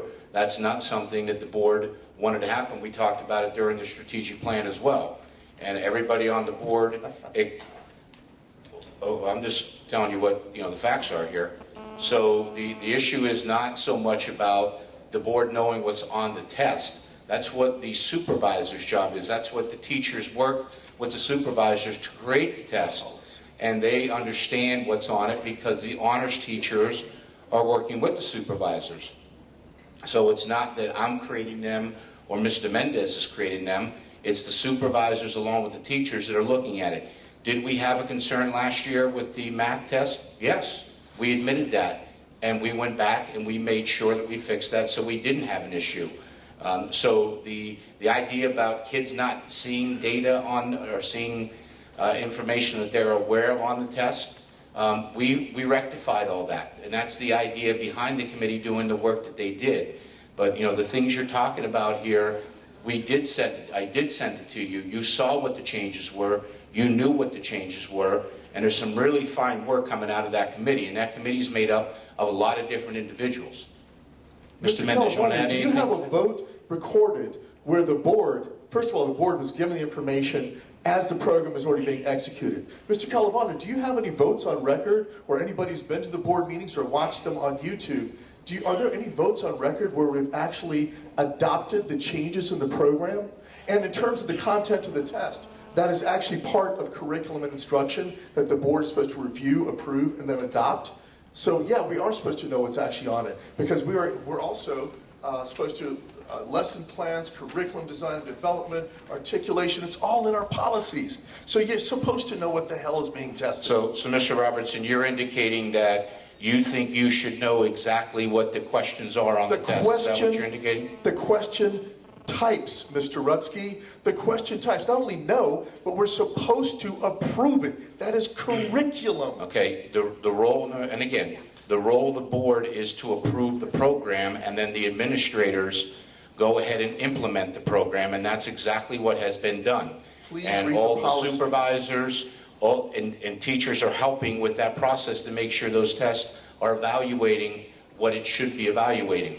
We work with the 5th grade teachers, the 6th grade teachers, 7th grade, and the 8th grade, those that are honors and non-honors, to determine are those test questions appropriate for the students. That is a very thorough piece that we're doing with all of those individuals. It's not that you as a board member need to approve the kind of question that's being offered. That's what the administrator's job is. Mr. Rutsky, read the policies. In fact, that is true. And that's why for every other curriculum, the supervisors have actually presented to us what is being taught, what the content. Content is part of what we approve. Well, that's different. You do have the curriculum for it. The content of the test. No, we don't. No, we don't. You approved the curriculum at the beginning of the year. Mr. Mendez implements that and sends it to you. We did not approve the content of the assessment. For instance, we found out at the overview meetings, after it had already been rolled out, that the science test, for instance, doesn't test science facts or processes that the kids have been taught. It is, in fact, utilizing more math. And what it will do is that kids are going to be provided, at least the 5th graders, are going to be provided with either a chart, table, or graph, according to our science supervisor, whom I adore, by the way.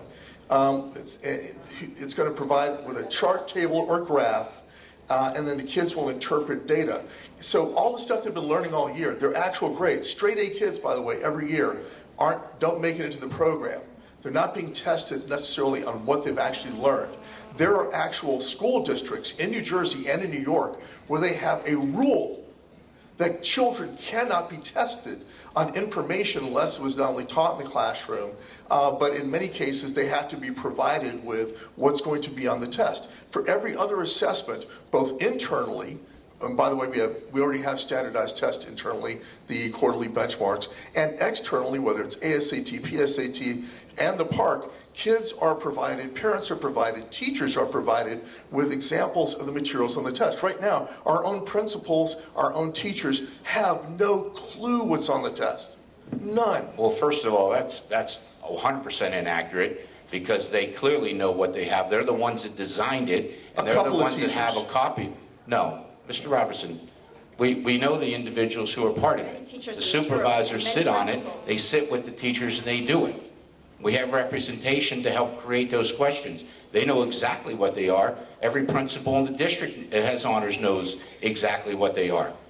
Then Mr. Calavano must have recorded a vote where this year's program was presented to the board, and the board approved it and adopted it along with the content of the actual assessment. You approved the original program for to have honors, and then it's our job, you approved it as a board, then it's our job to go and implement the program, Mr. The promise every year was that we would get to review it again, and according to the policy, anytime there's a change in a program, it has to go back to the approval process. So I will be putting this in writing so that we can get on to our public's comments, but parents need to know, teachers need to know, that it is a matter of policy, and you can look this up and I'll provide the numbers for you, that the board is supposed to review and approve content. And it allows us to address, in your presence, things like over-testing, things like whether or not a test actually aligns with the curricula that students have been taught. And so that, so that teachers, the great jobs that you're doing, can actually be measured when a student is being given an assessment. So that the board can review things like when a kid is already in an honors class in middle school, has an 85% to 94% average, did you know they actually have to retake a portion of the test, submitting a new writing sample, even though they have a B or an A? So we're supposed to review and approve things like that. We have not.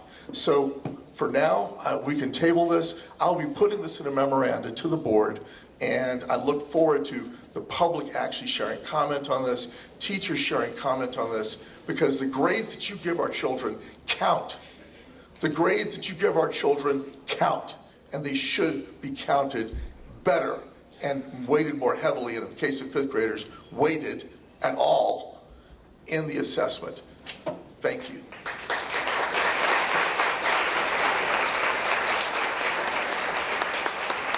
Thank you, Mr. Robertson. Let me first apologize to all the teachers and principals in the audience who were just insulted. I'm sure you know what's happening in your building. I'm sure you know what's on your curriculum. So I apologize on behalf of my colleague. Mr. Robertson, might I remind you that the board policy, file code 9271, you just violated letter F.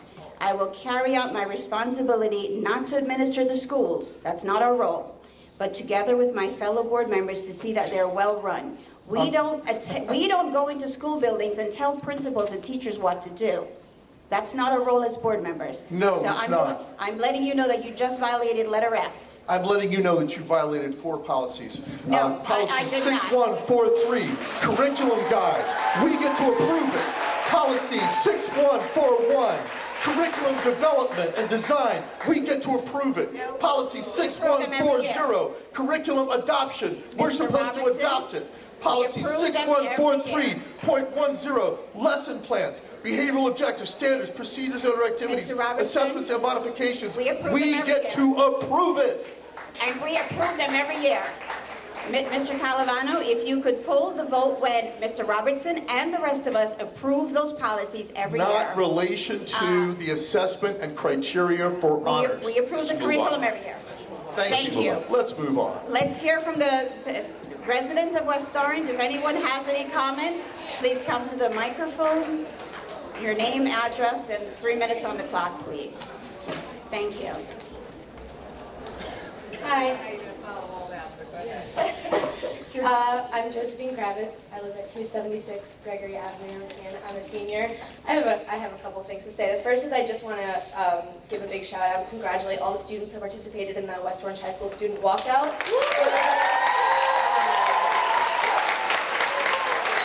Thanks. As one of the major organizers and participants, I also want to give credit to Morgan Minity, another fellow senior who came up with the idea originally. It was just so amazing to see everyone coming out to support all of the wonderful teachers of our school district. A couple more things. I just want to make it evident that I'm not going to speak, but there's some representatives from our GSA here to talk about the issues with gender bathrooms, because that is a big, big issue, talking to some of our transgender students in school right now. Another thing that I was reminded when we were talking about the stoplight is the parking in the senior lot is, I don't know what word to use, impossible. There's many, many more people driving to school now, and it's gotten to the point where people are parking in the road of the parking lot, so you can't move your car. There have been times where I have to wait like 25, 30 minutes to leave school because someone is blocking me in because there's nowhere to park. We don't have many options. We can either park, if there's no, let's say you get to school at like 5 minutes before school starts, you can either, if there's no spots left, we have no choice other than to park on this side by the playground, on the side of the road where we get ticketed, or in one of the other school parking lots where we get in trouble. So I think that's an issue that needs to be addressed. I forget if I had anything else. I remember the other thing I had to say. In regards to what Mr. Robertson was saying, I have a younger sister who's at Edison now. She's in 6th grade, and she is one of the smartest kids I've ever met in my life. And I have a firm belief that whether or not students are placed into honors should be strongly based on teacher evaluations rather than tests, because personally I've been given tests where and I'm a straight A student, and I've been given tests that I should be able to perform proficiently on, and I have no idea what I'm looking at. And as someone with 2 younger siblings, one in his sophomore year and one in 6th grade, I think it's important that students are evaluated based on performance and on the teachers that actually know them and know how they perform in the classroom, and that's it. Thank you. My name is Josephine Kravitz. Josephine? Yep.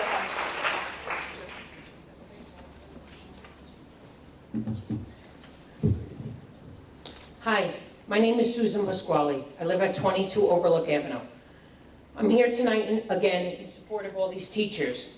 I just want to say, I don't know where you are with this contract. I don't know where you are with the settlement. I know what we're talking about, but I did hear recently that one of the objections and one of the reasons was maybe cutting vice principals.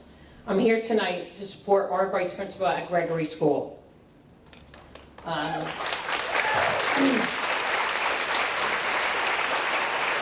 I know that Gregory School is one of the biggest elementary schools. Not only are we overcrowded, but with the diverse community that we live in, I think it is especially important and imperative that we keep Miss Hewitt. Not only because she was bilingual, but she is driven and she has a strong relationship with her students and our kids. She has been a great addition to Gregory. I also feel that Gregory is always on the chopping block when it comes to cuts, and I don't understand why it's fair. Thank you.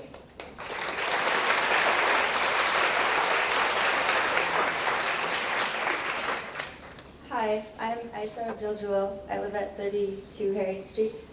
I am here on behalf of the West Orange High School Gay Straight Alliance, or GSA Club, as representative. I am the secretary of our GSA, which has long advocated for gender and sexuality equality. To begin, we reviewed over the district's new policy on gender identity and expression. After reading this, our club found a few blemishes within this well-intentioned policy and thought that we could provide some pointers and recommendations towards further improving its language. First, we felt that it would be important to add the term non-binary to the current list of definitions. This is because the policy does mention gender non-conforming students, but does not mention a definition for those who identify as non-binary. This refers to students that not only identify within the confines of the socially accepted girl and boy, but also students who denounce this binary altogether. Our recommendation for the definition of this term would be, describes any gender identity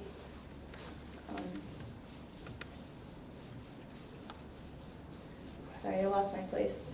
Describes any gender identity which does not fit the male and female binary. or to lengthen the definition of gender nonconforming to include these ideas. Furthermore, it would be more inclusive to refer to gender nonconforming individuals using the term they throughout the policy, rather than he/she. This would further include those who refer as neither gender, as mentioned earlier. In section C on page 3, we felt that it would be important to amend the sentence, this district aims to support transgender students while also ensuring the safety and comfort of all students, as it sounds antagonizing towards gender nonconforming students.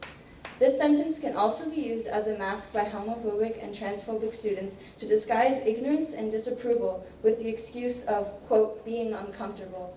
In this case, such students could oppress and prevent gender nonconforming students from participating in the same comforts and accessibilities provided to all.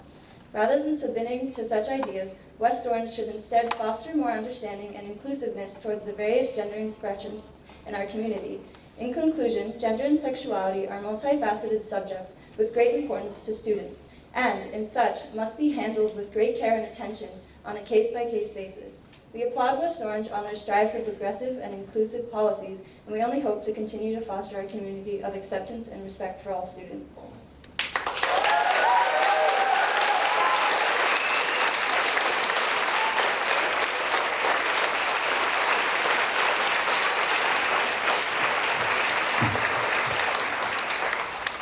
Good evening, everyone. Sydney Mutu Brown, 24 Corwell Circle. Hope everyone is well this evening. First, I do want to thank Superintendent Ruski for the update by email on the school's website with respect to the possible tentative agreement with the teachers. I hope that that is more encouraging to find a resolution finally for this. Having said that, however, and notwithstanding, understanding that there still remains very low morale within the staff of this district, as expressed several times throughout the year here at board meetings. I've watched them. There is still that issue. So I'm coming to the board to ask, what do you propose to do with the low morale of the staff in every building?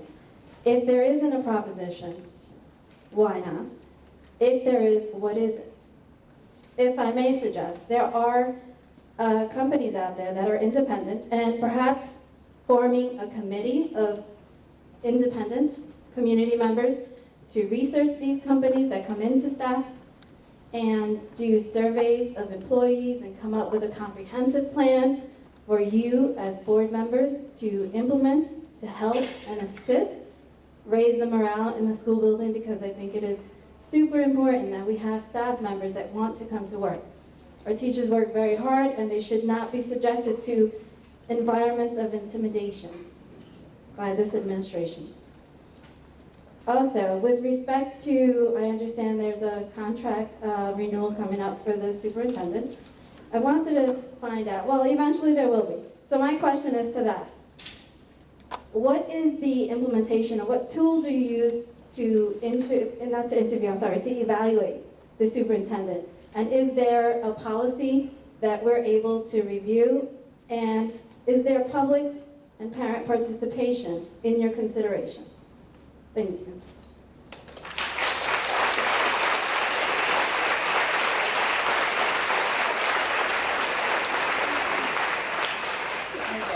Lisa Scalora, 9 Lessing Road.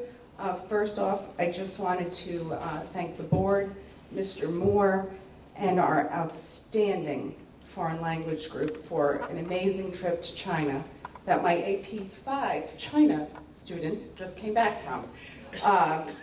I wasn't really going to talk about that, but since you brought up the whole world language thing, I thought it was fabulous, it was cultural, it was everything that she could have wanted. And I think we might have gotten her to continue on with Chinese in college, so I hope so. Anyway, I was heartened to hear of the potential tentative agreement in regards to salaries and benefits for our teachers.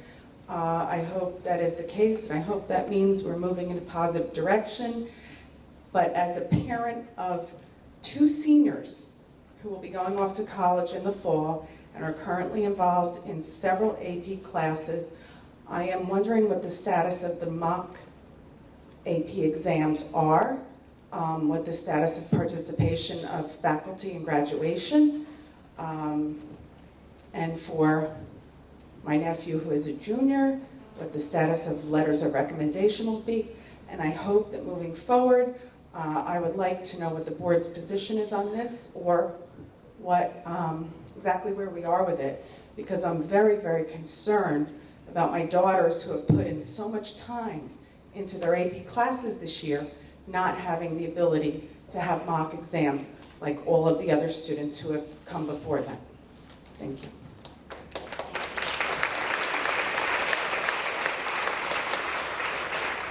My name is Maria Sabando. I live at 68 Terrace Avenue. I'm talking tonight about the possible elimination of some of the special education teachers. I wasn't really sure, I was confused about this, but I just wanted to share my own experience. My daughter's Emily, a 7th grader at Liberty Middle School. Emily has happily attended the West Orange School District from pre-K to the present, going through pre-K at what is now known as Kelly School, Redwood, Edison, and now Liberty Middle School. Let me start by saying that almost every afternoon when I pick up Emily from school, she tells me what a great teacher Mrs. Bly is, relaying some anecdote from class or telling me what she learned. She also tells me math is now her favorite subject. I have several things to say about this. Firstly, for any student to get excited about math is something that should be valued highly. At this level, the special personal attention given by teachers such as Mrs. Bly cannot be overlooked or at the very least undermined. I ask that you pursue other recourses than dismissing this teacher as well as the other special education teachers. To lose them would undoubtedly be a great disservice to our student body as well as the community at large. In closing, as I was explaining to my daughter this evening when she inquired as the purpose of why I was coming here tonight, I was told, and I quote, "Tell them Mrs. Bly is the best math teacher I ever had." Thank you.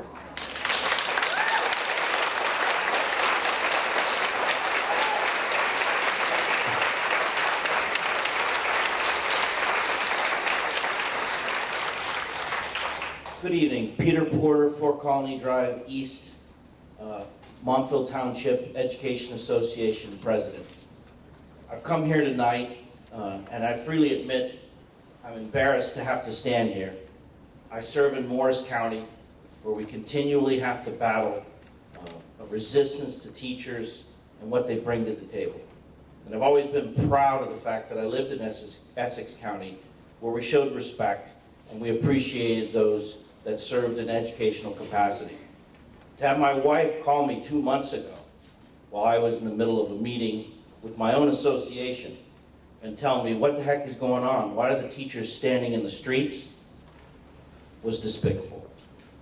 I watched the last 2 board meetings, and I will tell you freely that I am extremely pleased to have the superintendent I have and the board members that I deal with. I've seen disrespect. I've heard discussions about respect. I've heard people to be quiet, it's not your turn. One of the suggestions I would give this board that we do in Montville is that when members of the community stand up and present something, there's a dialogue, there's a discussion. I understand you may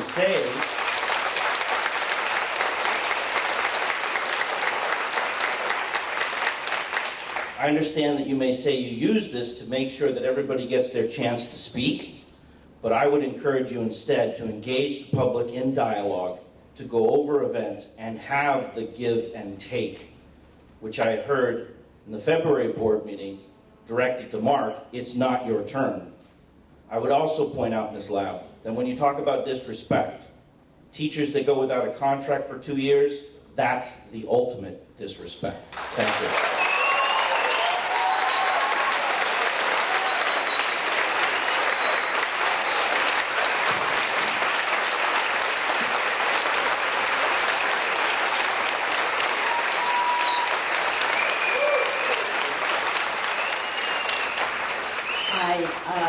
I wanted to put a name, my name is Shari Ritter. I wanted to put a name with the position. I've been an educator for 24 years, 16 years as a reading specialist in West Orange.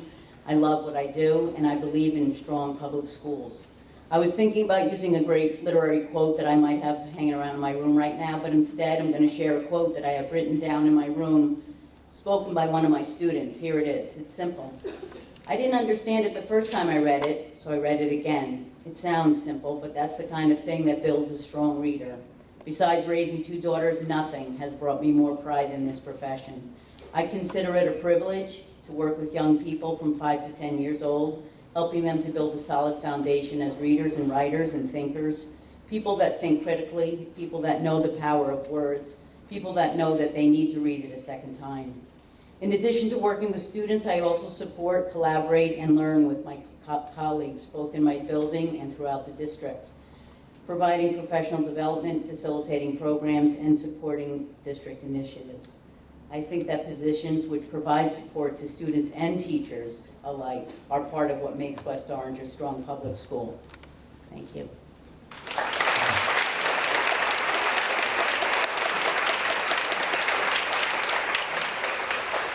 Hi, my name is Rachel Goodman and I live at 136 Walker Road.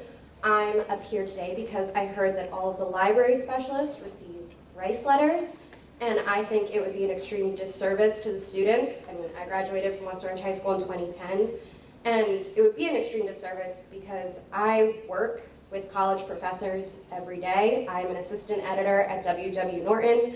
I edit physical science textbooks, history textbooks, philosophy textbooks, and English textbooks. And of the hundreds of professors that I speak to every year, of the dozens of professors that I work with on their books, the #1 complaint that I get and I hear about is that students don't know how to research, they don't know how to use a Boolean phrase search, they don't know how to access databases, they don't know how to navigate the Dewey Decimal System. They fail their students at community college courses, they fail them at state courses, and at Ivy Leagues.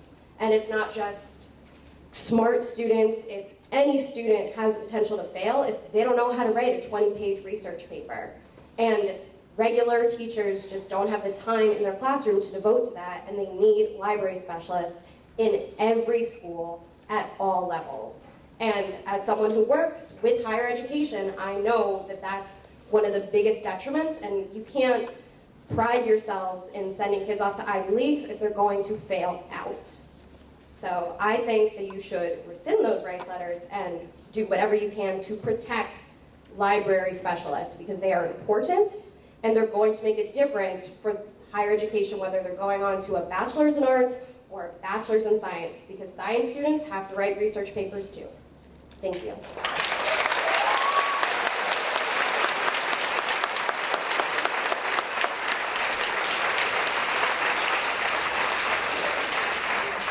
My name is Beverly Tyndall, Library Media Specialist at WOHS. I started in this district in 1985, 31 years ago, and I have seen many changes throughout these years. I have the unique perspective to have been at the elementary, middle, and high school levels in this district. My oldest students are 47, 48 years old. I have taught children of children and teachers who work in this district, and no doubt some in this room. When I was an English teacher at Edison Middle School, before the days of technology, and at West Orange High School when technology began its stronghold, the place I could be found most often was the library. I brought my students there for research and reading. I graded thousands of papers there. Why? The library offered safe and welcoming space for my students to start to be enthusiastic readers, critical thinkers, skillful researchers, and ethical users and creators of information. It offered me the expertise of professional librarians who worked in those schools at that time. This has not changed in the age of technology. 16 years as an English teacher here, my experience was vastly enriched by the expertise, advice of a professional librarian. Fast forward to Pleasantdale Kelly School. I spent 8.5 years there. I can firsthand tell you how hard an elementary librarian works. Literacy weeks, book fairs, group projects, TV Turn-Off Week, Read Across America, Children's Book Week, holiday, class meals, author visits, all managed while teaching hundreds of children, fostering their love of reading and learning, managing the resources, administering the space of their beautiful libraries. My colleagues there are true heroes. WOHS is a special place for me. I have transformed it since I have been back here. With the help of library lover Hayden Moore and our consistent advocate, supervisor Nancy Mullen, and district support, of course. We transformed the space. New lighting, paint, computers, carpeting, shelving, the list goes on. However, anyone can buy new furniture. It's the spirit here that cannot be bought. We are packed with students all day long from 7 to 3:30. Any given moment, you'll see students creating slideshows, researching, watching YouTubes on electromagnetism or any range of topics. We support teachers in their classes with technology integration, all things Google, social media, research, MLA citation, progressive and innovative lessons like 3D printing and augmented reality. We run activities such as speed dating with a book for reluctant readers. I'm sorry, but there is no library helper or substitute can fill the shoes of myself and my recently hired, energetic, brilliant colleague, Jenny Poe. Our makerspace is a vibrant, bustling spot where all students are accepted, and tolerance, positive creative thinking are part of the unwritten rule. Students are stepping out of their comfort zones each and every day, learning needle crafts, robotics, building, origami, creating for cause such as autism, breast cancer awareness, cards for hospitalized children, way too many to mention. Follow me on Twitter. This library is known in the state nationally because of my ISTE and NJSL conference presentations. I thank these organizations for their support this week. My strongest advocate throughout my life and my career was my father. I lost him a few weeks ago. Instead of concentrating on estate matters and taking time to mourn last week, I was distracted by an unexplained letter I received in the last hour of the day, Friday, before vacation. I was personally affronted that the people who administrate the workplace I have loved for over 30 years did that to me and my colleagues in that way, in rude, disrespectful, and as perceived as games in pawns in a game. I am one person, but I'm not alone.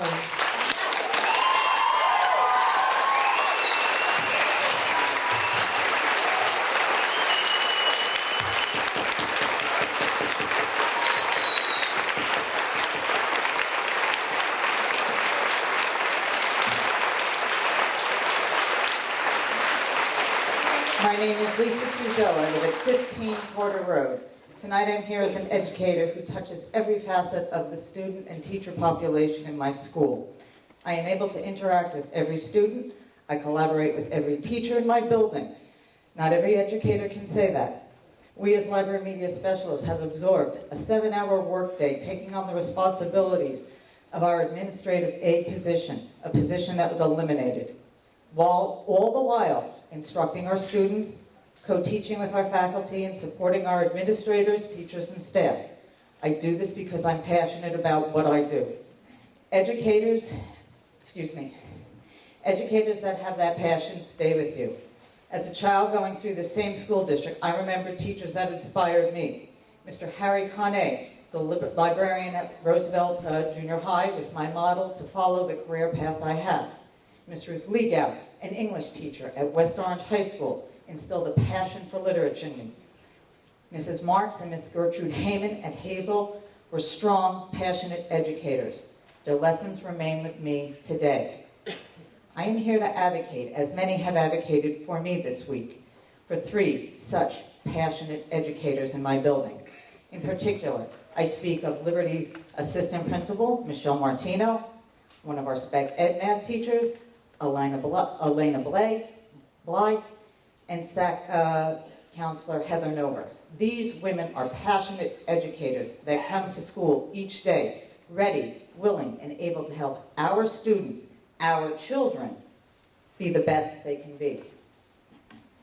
Yes, there is a preliminary settlement, but morale has not bounced back because of the same reason that I myself spent the last week devastated and bemused over the Rice letter I received and trying to interpret its intent. These 3 exemplars of educators have received their Rice letters as well. As a taxpayer and a member of the West Orange Board of Trustees, I too understand the difficult financial decisions that must be made.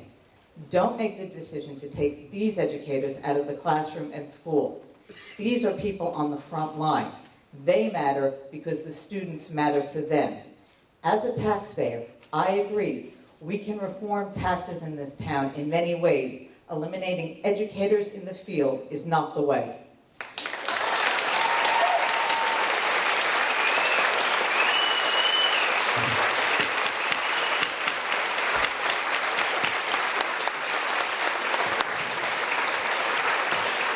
Good evening.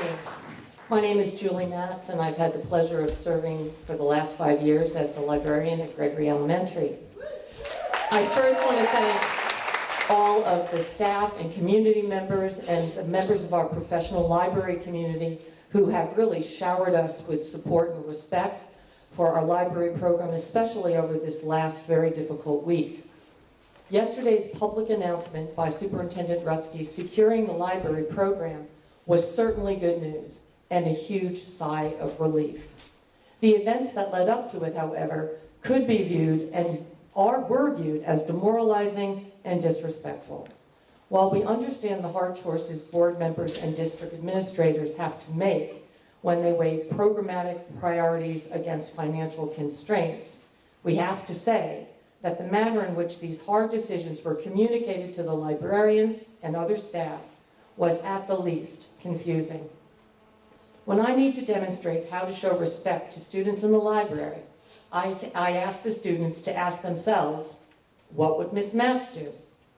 Over the past week, the board members and the superintendent received countless examples of support from parents, colleagues, professional organizations, and students, which showed how to show respect to librarians, teachers, and guidance counselors and aides. We can only hope that you took notes. Thank you.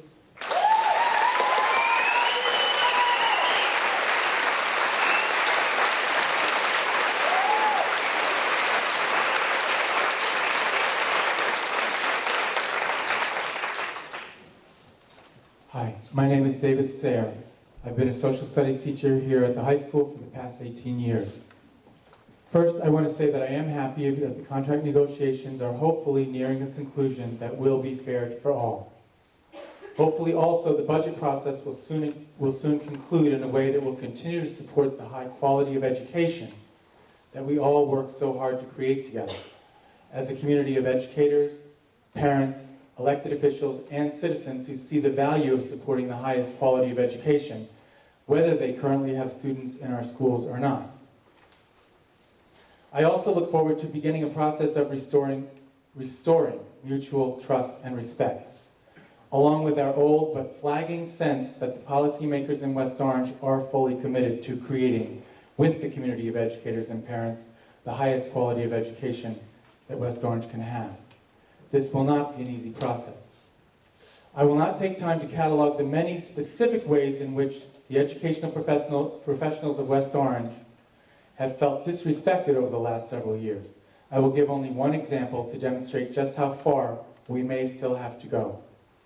Over the last 2 weeks, after the WOEA members had already given the go-ahead to our negotiating team to accept the 2 money-saving healthcare options that were being offered, there were 2 sets of letters that went out to educators, one to the library media specialists who've just spoken, and one to the guidance counselors of the district, suggesting that their job status would be discussed at a board meeting.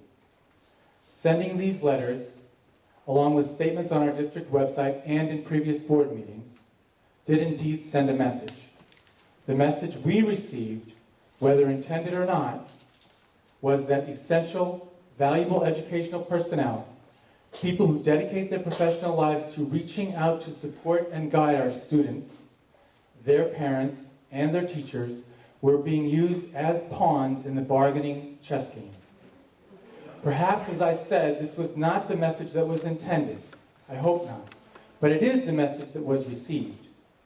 I only hope that we can put these kinds of incidents behind us for good, as we now hopefully move to a fair conclusion of the collective bargaining process and a future of more respectful and professional relations.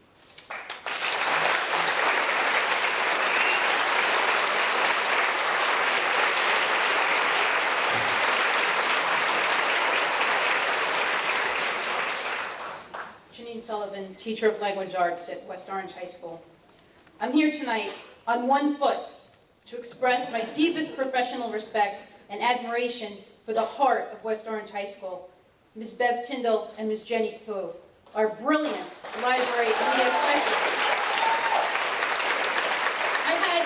I had foot surgery last Monday. This was a very poor timing on my part. 6 days later, I hosted Easter for 40 people. It wasn't my best holiday. There was no macaroni, a necessity at every Italian meal, and I opted for paper dishes over my mother-in-law's china. But it was still a great day because at the heart of it were the people I love. Easter for 40 on crutches was made possible by those gathered around my table, the people I carry in my heart, and they made the day wonderful and memorable and blessed. I came to West Orange High School 6 years ago as a second career to fulfill a lifetime dream of being an educator. I knew that public education was really stressed for resources. Budgets were being cut, and the governor had a bullseye on the backs of teachers. But I jumped in anyway, and what I found when I crossed the threshold of this school was a spirit and a commitment that awed me. Yes, in the years since I started, we've taken our hits, but at our core, we remain strong because we have a healthy heart. Why do I say that the Library and Media Center and its incredible staff, Ms. Tyndall and Ms. Pooh, are the heart of the school? You can sense it the moment you enter. There are students at the desktops typing paper, students seated at large tables working on group projects, students ensconced on couches buried deep in books, students hovering over the 3D printer as it brings a sketch to life, and students creating art at our beautiful makerspace. And at the center of it all are Ms. Tyndall, a 31-year veteran of West Orange High School and the mastermind behind everything great at the LMC, and Ms. Pooh, whose vivacity and skill set have infused the LMC with new energy. Without these dynamic women, this is just a room. In this age, where we are speeding along the information highway, it is Ms. Tyndall and Ms. Pooh who act as a GPS for my students, showing them how to navigate the sometimes rocky shoals of endless data and how to separate what is credible from what is not. It is Ms. Tyndall and Ms. Pooh who teach our students how and when to use all of the technology you've invested in. The Chromebooks, the 3D printers, the expensive software. It is Ms. Tyndall and Ms. Pooh to whom my students turn when they have a research or MLA question. It is Ms. Tyndall and Ms. Pooh who host special programs each year tailored to our reluctant readers and honor students. Studies all over the country have shown that test scores increase with the numbers of hours students spend in the library and with library staffing levels. Livingston High School, which has about 200 fewer students than West Orange High School, employs 2 librarians and a library aide. It's been said that the job of library media specialist is to teach how to learn. Isn't that the heart of our mission? Ms. Tyndall and Ms. Pooh are truly operating at the center of our learning experience, so that losing them, I fear, will be a blow to the heart of our learning community. They make the school wonderful, memorable, and blessed. Thank you.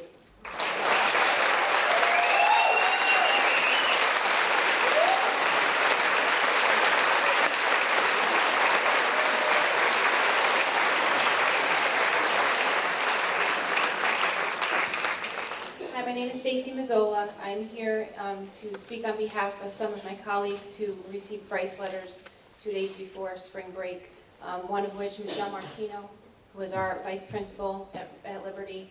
She is an amazing vice principal. I have come back from a maternity leave to a whole new school, and without her, we would be suffering. Along with Mr. Clem, who does a great job, and they work together as a team so well that it would be a real shame to split them apart. Also, Heather Nover, our SAC counselor, who received her Rice letter, and she is such a huge part of our guidance team. There are students who go to her for anxiety and all kinds of things that they just feel like they can talk to her. She's easy to talk to, and the kids love her, and she would be missed. But especially I'm here to talk about Mrs. Elena Bly, because I know her in a more a closer capacity. We teach together. I can honestly say in my 14 years of teaching that she is the best mathematics inclusion teacher that I have ever had the pleasure of working with. At Liberty, we are a family. That's a huge part of what makes it a great place for our children to learn. Each member of that family is an integral part. And among many other qualities she possesses, Elena Bly is a problem solver and someone who gets things done. She's always there to listen, offer innovative ideas, and implement those ideas to help her coworkers and her students. They say it takes a village to raise a child, and Elena is a teacher you want on your team to help show your children how to be productive members of society. She's a highly educated, caring, and dedicated teacher. Aside from the fact that math is a high-stakes, tested subject area where we should not be cutting our best teachers, our students, especially our special education students, need her. Whether as an in-class support teacher or in her own pull-out resource classroom, she goes above and beyond the requirements of her position to do all she can to aid in the success of her students, including increasing their confidence in their work and in themselves. Elena's positive attributes do not end as a classroom teacher. She's also a teacher that students flock to for advice and support when they need it most. In fact, I received correspondence from a mother of one of Elena's students today. In her email, she stated, and I quote, "I love this teacher. She is my daughter's inspiration." If that doesn't say it all, then I don't know what does. I could go on for hours trying to list all the reasons why Elena's position should not be cut, but I only have 3 minutes. If you were able to spend just one part of one day with Elena in a classroom, you would understand why I am standing here, speaking on her behalf. As a district, West Orange may have to make some sacrifices to keep spending down, but losing Elena Bly is a mistake that this district cannot afford to make. Thank you.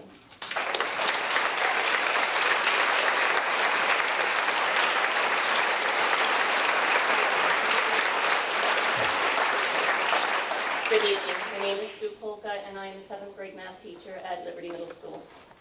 Just to piggyback over what Stacy was just saying, I'm here to support all 3 of our teachers and administrator, but especially Elena Bly, and because we work very closely together.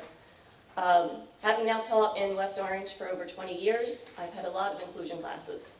Elena Bly is the hardest working inclusion teacher I have worked with. She's always working to make the inclusion class and every student successful. She makes the time to sit down with the general education teachers, even if it's on a Saturday, to help put together lessons that will reach all students. She offers suggestions and is the first to jump in to modify assignments. She goes out of her way not only to know her IEPs, but to know the kids. Elena also sets high expectations for her students. She's not a teacher who demands respect, but one who just earns it by her presence.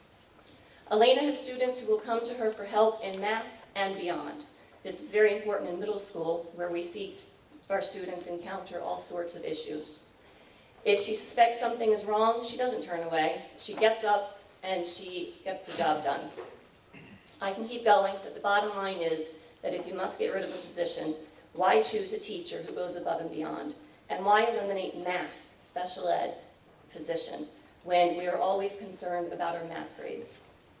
Thank you very much for your time and for taking this plea into consideration. Our students need Elena in the classroom here in West Orange.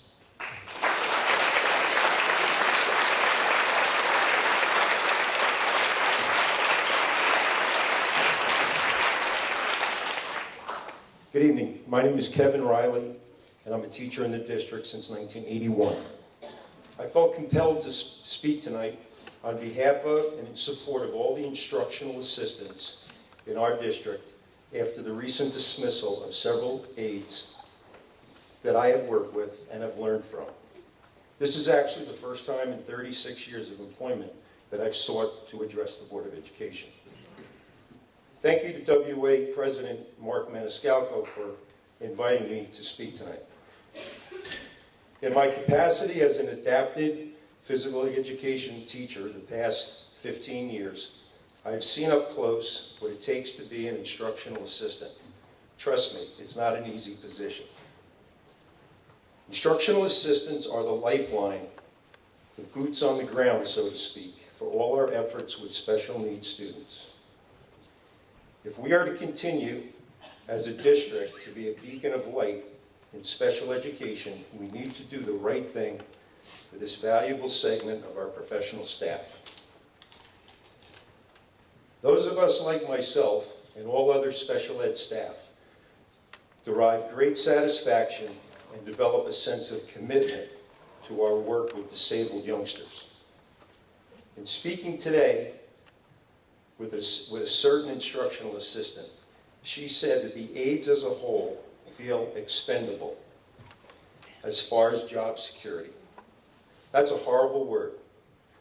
It's a word that affects the morale of all concerned staff members in a negative fashion. My dad, a 40-year union electrician who never missed a day of work, who was awarded a Purple Heart in the Korean War and was a minor league baseball player, used to say, anything worth doing is worth doing right. Please give some thought to do something right for all the instructional assistants who were let go and for the ones that remain giving from their heart and soul every day. Thank you.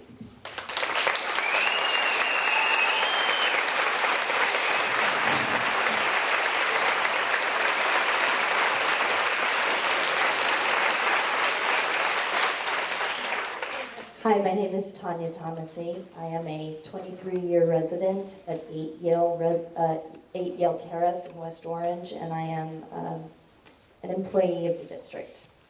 I actually am raising questions, a couple of questions that are not only for myself, but also clarification for some of my neighbors. At the last board meeting that I attended, the board passed a preliminary budget, as I understood it, and mentioned that it would be tweaked. You presented multiple scenarios. Scenario 1 had the least cuts of staff. Scenario 2 had the staff cuts with librarians. And I would like you to, if you can, detail what tweaking means. Is it possible that Plan 1 could become some hybrid of actually Plan 2? What is the intention with tweaking whatever was passed at that meeting? My next question is, I hope that more detail can be given about the new school. Specifically, as I understand it, a preschool. It seems like that is a very large endeavor to have happen for September. So is that a long-term project? Where is the property that is being considered? And how in any way would a preschool alleviate overcrowding without major redistricting? So those are some of my questions there. What are the intentions of redistricting, and how fast is that turnaround intended to be, if in fact it is going to happen? Finally, I'd like to make 2 comments. And I say this as respectfully as I can. The teachers right now are in processes of being observed. Their observations go into a program called iObservation. That camera just observed, respectfully, some really disappointing behavior.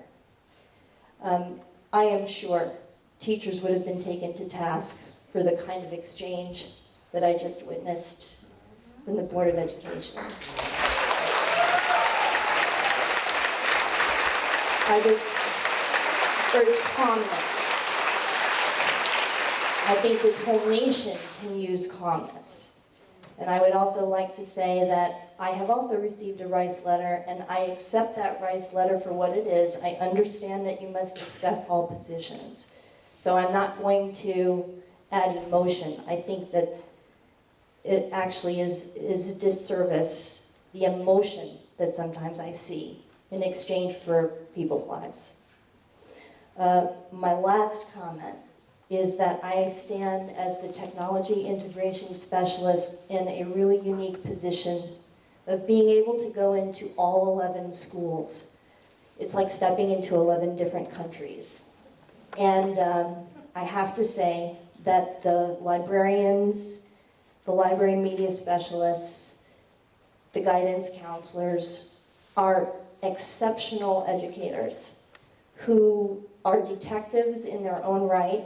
They help every curriculum, every teacher, every student in ways that would be hard to comprehend if you didn't see it happen. This room at the collective noon period with Bev Tyndall and Jenny Poo's Makerspace is just a piece of art to watch. And they are also the technology turnkey experts, as well as myself. So I am glad, and I urge you not to lean toward a plan B or plan 2. I really hope that you respect the integrity of what that staff offers us. Thank you.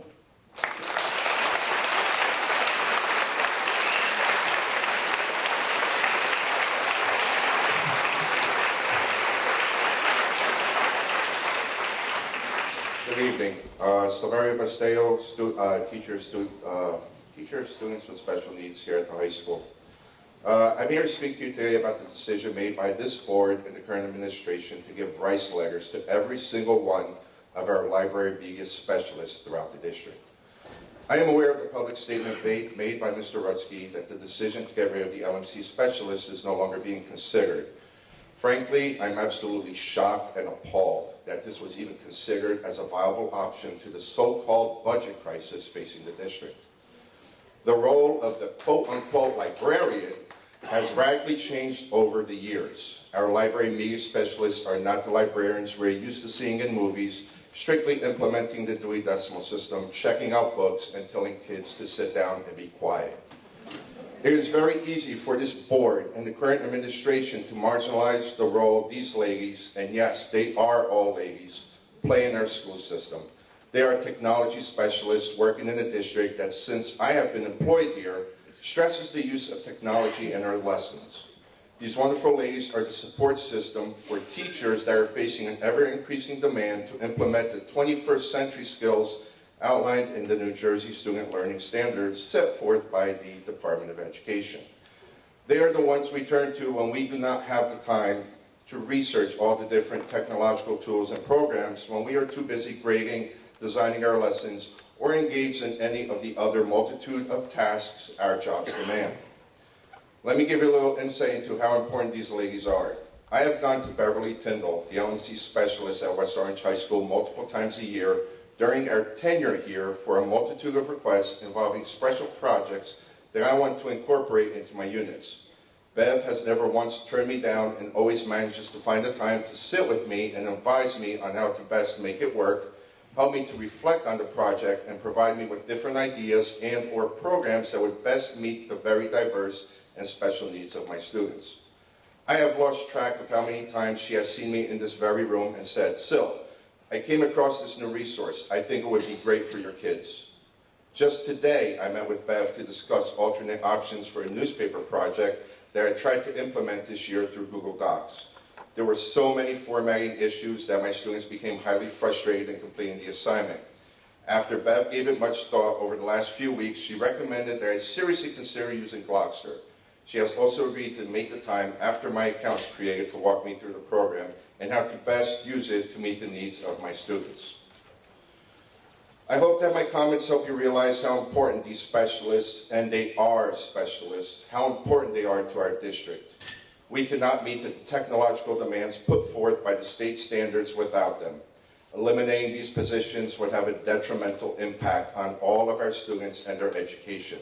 They are a very important resource that should never be considered as a quote-unquote item to be cut or eliminated from the budget.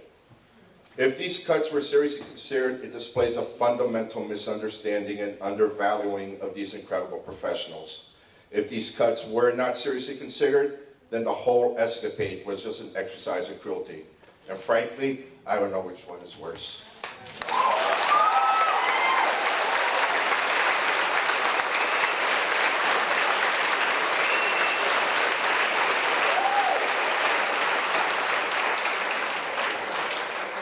Okay. Hello, it's my first time being here. I'm quite nervous. I'm a mother. I live in 233 Crescent Court, and hi. My name is Tin Chen, and I have two children. One of them goes to St. Cloud, and the other one goes to Gregory Elementary School. I understand there's a budget crisis and you probably heard from other people. I just wanted to point out how grateful I am as a parent to the teachers and all the support staff at the West Orange Public Schools, and also including you guys too, because it's not easy working as a board members as well. I cannot put myself in your situation, but I can only imagine. I wanted to point out, for example, like my son, younger son, Elias, he goes to St. Cloud, and he loves Miss China, his teacher, and every time he comes home with a library book that he shows me. I didn't grow up in the United States, so I'm learning things as my kids are learning as well.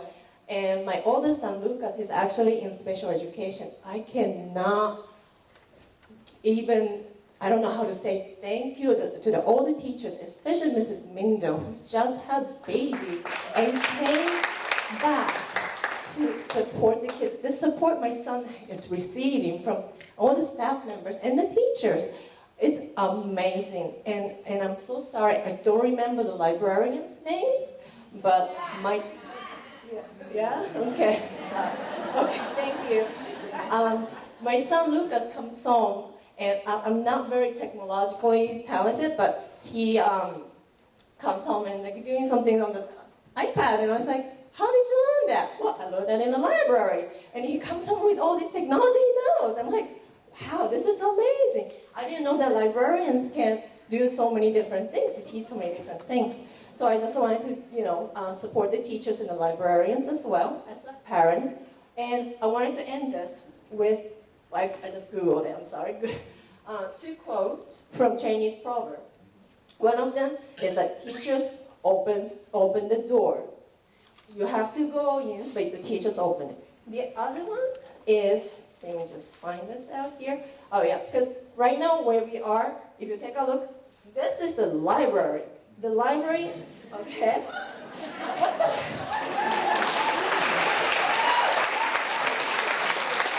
And the proverb that I want to mention is, a load of books does not equal one good teacher. And I can say that about the librarians as well. Thank you so much, I appreciate it.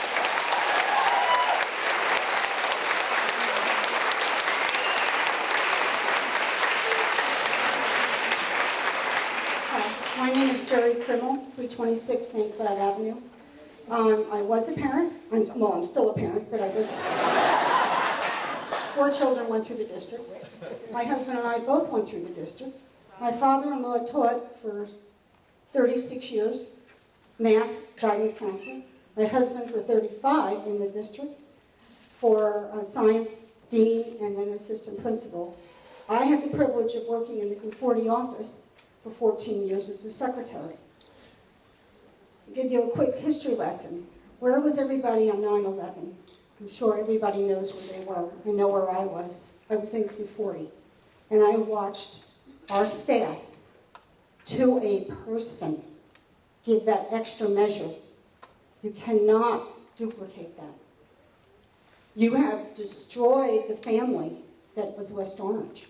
Was that your intent? I don't think so. But if it wasn't, then you've made a huge mistake. We were a family, this district, and you've taken it apart. You cannot. As the proverbial fly on the wall, I could observe teachers as people in my position. And Mrs. Martino, and oh my God, Mrs. Thomasy, what are you guys thinking? Mrs. Thomasy is an author. What are you thinking? This is not the West Orange I used to know. West Orange didn't do this to their staff. You've demoralized them by giving them low scores on observations, and I know that for a fact. And I don't know the reason for it. I can only imagine that it was an internal or whatever, but I don't want this to continue. You guys are the elected officials of this community, and we can unelect you. Thank you.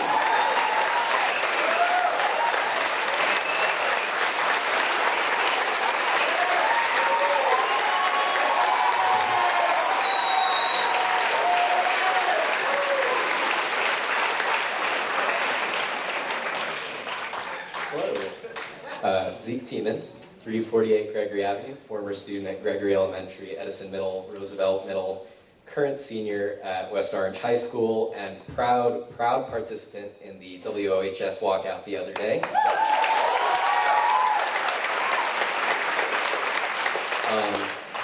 The senior class and all of the students and I would first of all like to throw huge amounts of love to Mr. Moore and administration and security for making sure that we were safe and protected during that protest, because that really meant so much to all of us. So first of all, thank you all so much.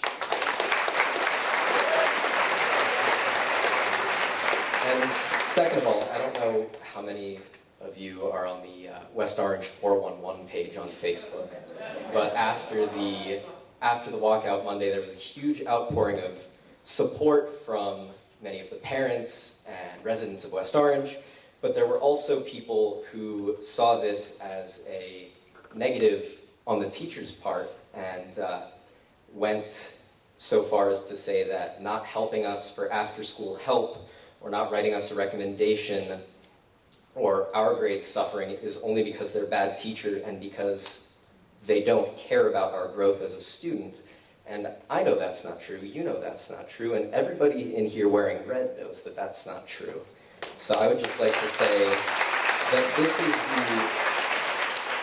given the current situation, this is the message that people are receiving from the district. And I just wanted to make sure that everybody was aware that this was what average Facebook users of West Orange think. Thank you.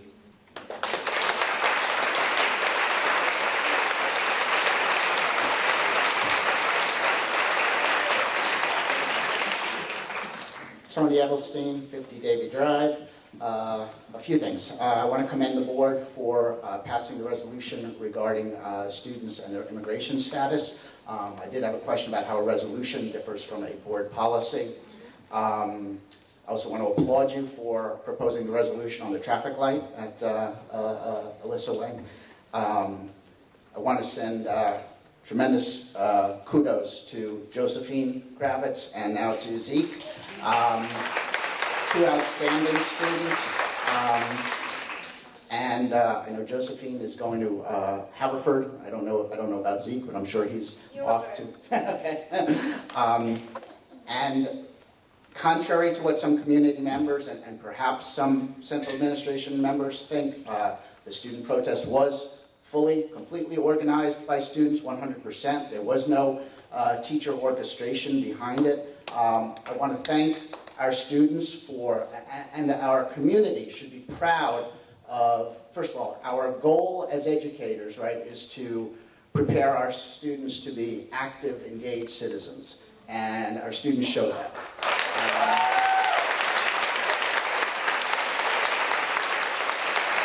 I'm not completely naive to think that every student who was out there for politically motivated reasons, but I certainly know that the organizers behind it and many of the students were carrying out the lessons that we teach them in the classroom. We teach them, I'm a social studies teacher, we teach them about the history of civil disobedience. We teach them about standing up for things that you believe. I think it's certainly any criticism by the public or by central administration, either criticizing the students or criticizing the teachers or criticizing the administration of the school for how they responded to that is misguided. A question unrelated to that, following up on what Ms. Thomasy was asking about the preschool, what are the number of seats that are expected there? Is this an expansion? That's not clear. Is it an expansion of the existing program, or is it simply a seat for seat? What's the annual cost going to be running it for each year, as opposed to how much it costs now? And just lastly, again, there's this perception, maybe not true, but certainly this perception that people's livelihoods were being toyed with as a negotiating ploy with these recent Rice letters. They were not, those positions were not part of option 1 in the budget proposal, so it certainly seems that this was a heavy-handed way to insert some negotiating leverage, and that contributes to low morale and the distrust that exists. Thank you.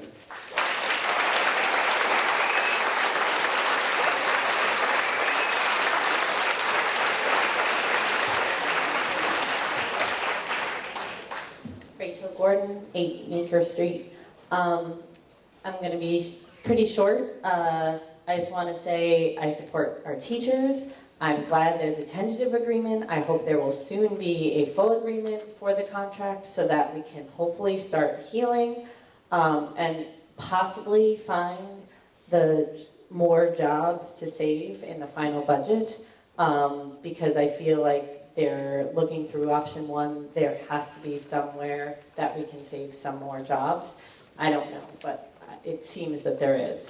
I've been coming to board meetings for a while now, and most of the board, I feel, keeps feigning surprise. As teachers say, there's a lack of respect and a lack of, communication and transparency. Clearly, there is low morale and a lack of respect by the administration and some of the board. So my only question to you is, what is the board going to do about this to start the healing? Thank you.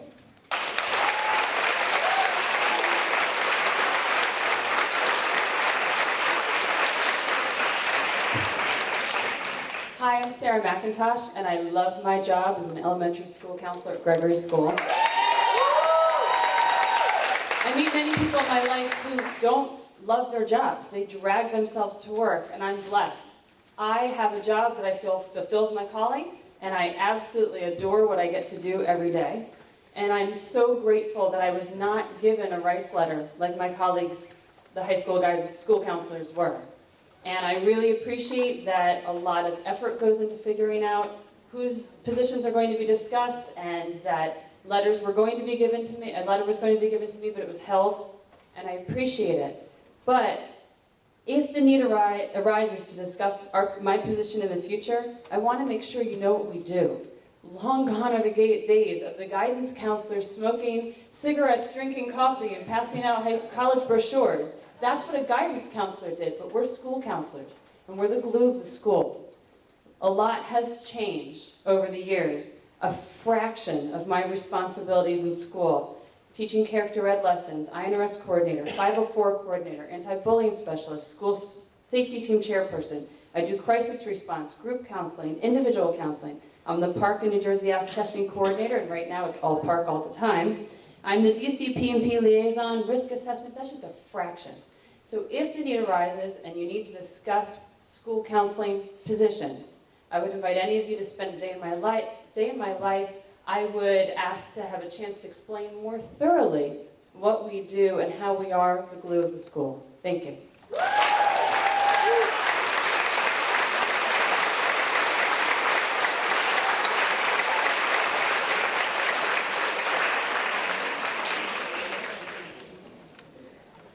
Adam Kramer, 20 Moran Road.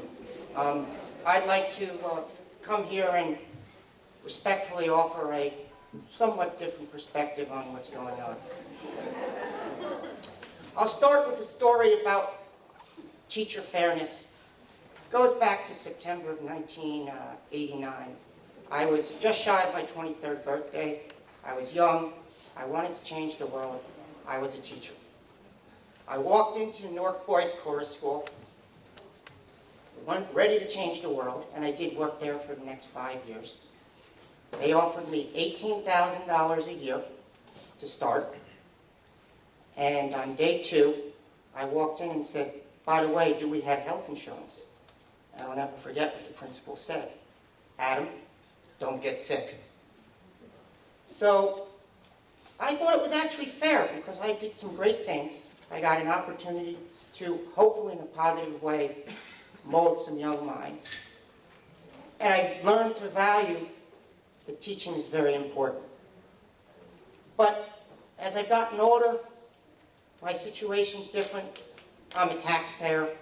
I live in West Orange. I respect what you do. You did a great job with my kids up through grades 3. Then I had a theological change of heart, and for reasons of theology, pulled my kids out of the public schools. And now I find myself as a taxpayer in one of the most heavily taxed jurisdictions in the United States. And I look at this community, and I look at the teachers, and I say, are we valuing them, and are we treating them fairly? And I look not at the current contract that you're about to sign, but the one that was in place before. And if I read it correctly, the median salary is somewhere around $80K. 25% on top of the salary goes to benefits. So that means the median gross compensation is $100,000. Is that fair? In general, I think that's fair. there are those of you who say that, well, the government should do better. I'd like to make this point. The tax levy in West Orange, 60+% goes to the Board of Ed. And of the Board of Ed budget, about 6/10 goes to WOEA members' salaries and benefits. So, respectfully, your union is about 1/3 of the government. And I think we're doing as taxpayers everything we can to be as fair as we can with you. And I think that perspective is sometimes lost. I thank you for listening, and I thank you for your consideration.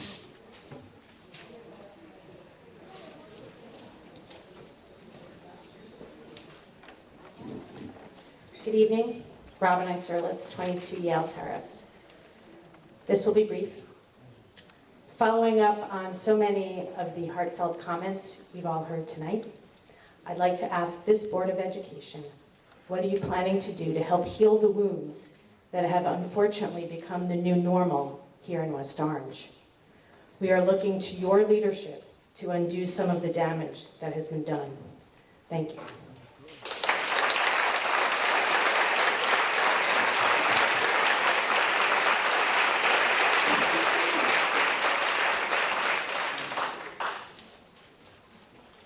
Good evening. My name is Elizabeth Redwine. I'm from 10 Cobain Terrace. And I wanted to start by sincerely thanking the board for passing some fair and welcoming policies. It sounded like a wonderful policy that was passed here tonight that I know a number of us have advocated for, so I really appreciate that. I also want to thank Mr. Robertson for advocating for more transparency in the honors program. I think the more transparency in that program, the better. I'm more interested in hearing more about that.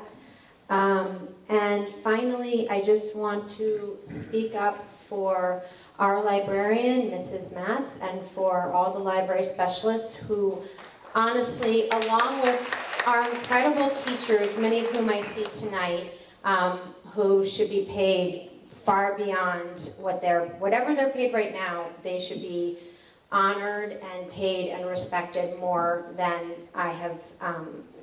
I feel that there's a tone of disrespect, and that we've come up and reported this, and that our teachers are feeling this time and again at this podium, and that the Rice letters feel like a continuation of that disrespect. And I think that's how that's how many of the paraprofessionals who received them felt. And I think if you received a letter like that right before spring break, I am sure you can put yourself in their shoes and imagine you would feel that way. And it feels like a tactic to threaten. It feels like a threatening tactic, and perhaps that's not how it was meant, but that's how it felt, I think, to the community. Not just me, but many of the people I know who really find that someone like Mrs. Matz is such a light for our children when they go to the library and they get so excited. So, remembering the words of Mrs. McIntosh, that words are like toothpaste, which I quoted like twice today. Once they come out, you can't get them back in. I'm gonna stop, but I just want to have one last point, which is anything you can do to echo Robin to try to heal what I feel, and I've spoken to many of you individually and you're lovely people, but what I feel has been a tone of disrespect from the board. Anything you can do to try to heal that, I think, would really help the community. Thank you.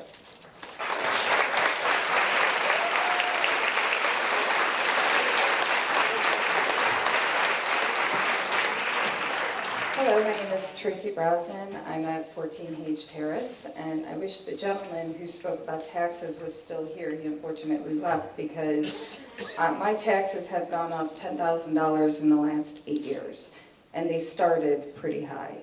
And I will tell you that if you needed to raise my taxes to keep all the librarians and library specialists, sign me up. Teachers are the most undervalued profession in our society. I think it is despicable, and I think that this is just one more sign of that undervaluation of what they do. They are forming the next generation. these are the leaders who are going to be taking care of us when we're old, and we want them to be educated, and we want them to be provided for. So I just want to tell every teacher in this room that I sincerely appreciate everything that you do for my children, for me, and for all the generations to come. So my questions for the board are this. There's been talk about the tentative agreement, and it seems like that tentative agreement is what has made keeping the librarians and specialists in our district possible. So if the tentative agreement doesn't go through, because it is tentative, is what I understand, are these jobs then back on the line?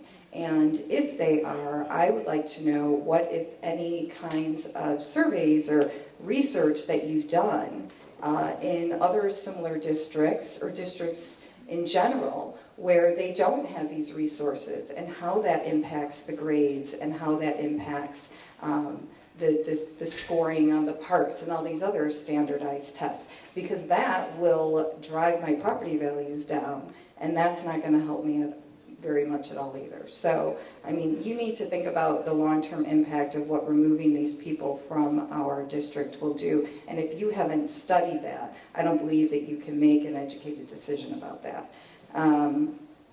Finally, I wanted to talk about the morale, because the morale right now is at an all-time low. I've had children in this district for 8 years now, and we have had nothing but wonderful teachers. And what I would like to say to the teachers is that I know you've been demoralized, and to please, when this is all said and done, please don't leave the district. Remember why you came here. Remember the children. Let the children build you back up. Let them build this family again that has been torn apart.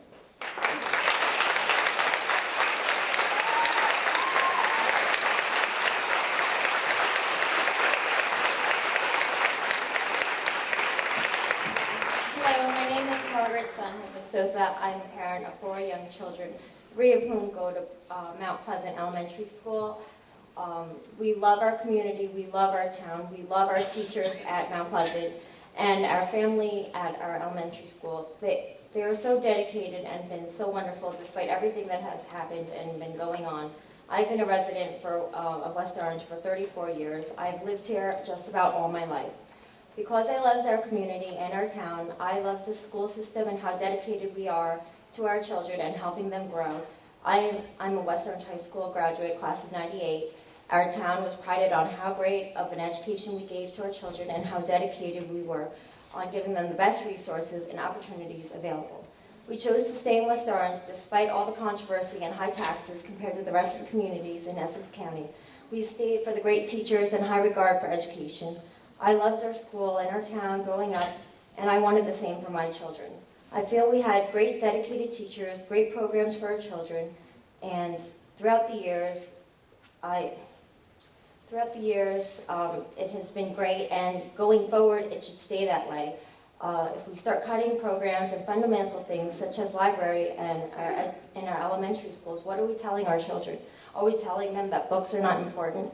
Developing the love of books is secondary. Reading is secondary. I believe that our community should only get better going forward and not go backwards. People and families move into our town for our wonderful schools, teachers, and great programs and resources that we give to our children. Please keep our community great by giving the teachers what they so deserve and educating our children without trying to cut corners. Keeping our community strong directly relates to keeping our education system strong by supporting our educators and working with them hand in hand to do what is best for our children, keeping the programs that help our children grow in knowledge. Enough is enough. Come to an agreement now. This has gone on for way too long. We all deserve to have this settled now. This is unfair to our teachers, unfair to our children, and unfair to the people of this community. This is a disgrace and has to end now.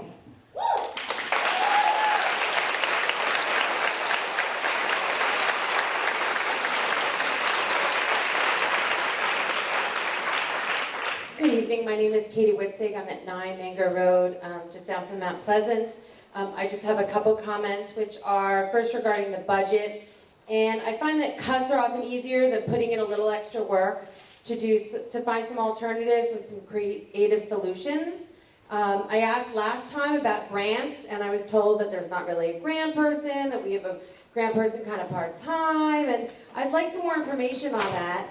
It really wasn't answered last time. I also have questions about, like, do you answer all the questions? Because last time half mine didn't get addressed. Like, I wanted to know of the board members, and it's my fault for not knowing the answer, and I'm going to try to be smarter. Of the board members, I learned that not everybody has kids in the district. That was news to me, and shame on me for not knowing that sooner, but when I'm talking to other parents, they don't know that either. So last time I asked that question, that was one of many that wasn't answered, so that I would like to know.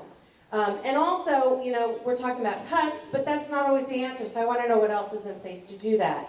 Because if we could come up with alternative solutions, then who's going to benefit? It's our kids that are going to benefit, and isn't that what we're all here for? Isn't that our primary goal, is our children?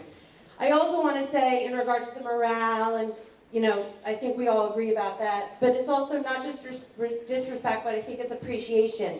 I serve on the PTA for Mount Pleasant Elementary, and as an executive committee, at every meeting we have, and most of the text messages that fly around, we're always trying to find out how we can show our, you know, we only have so much that we can do, but how can we show our teachers at our school that we appreciate them and we respect them? It's something we talk about regularly as a group. You know, most of us are here from our executive committee because we believe in our teachers. So if once we get through this and, you know, it's all going to get settled and we're trying to figure out how to rebuild that, I invite any of you to come and talk to us, the executive committee, the PTA. For us, we're always like, okay, even if there are little things we can do for our teachers, we believe that's important. We want them to know they're appreciated. We love our Mount Pleasant teachers. And I can say that I have a first grader, so I don't know all Mount Pleasant teachers. Most of them probably know my kid. That's not always a good thing. But, you know, from the ones that do know him, I mean, he's not easy. But you learn to love him, and my teachers learn to love him, and I learn to love the teachers. So we as a PTA decided it was important. We decided that we wanted our teachers to be certified in CPR, so we raised the money, and we did that for our teachers. Not only for our students, but we wanted to show them that we want to invest in them just as much as they invest in our kids. Thank you.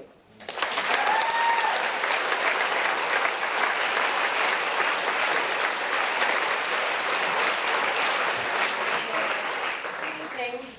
My name is Patty Richardson. I'm an 8th grade ELA teacher at Liberty Middle School, and I felt compelled that I needed to come up and speak. I have to say thank you to everyone who has showed such wonderful support to us, because it means more than you could ever possibly know. I began in this district in 2001. My father taught in this district, Mr. Roger Vogel, for 34 years.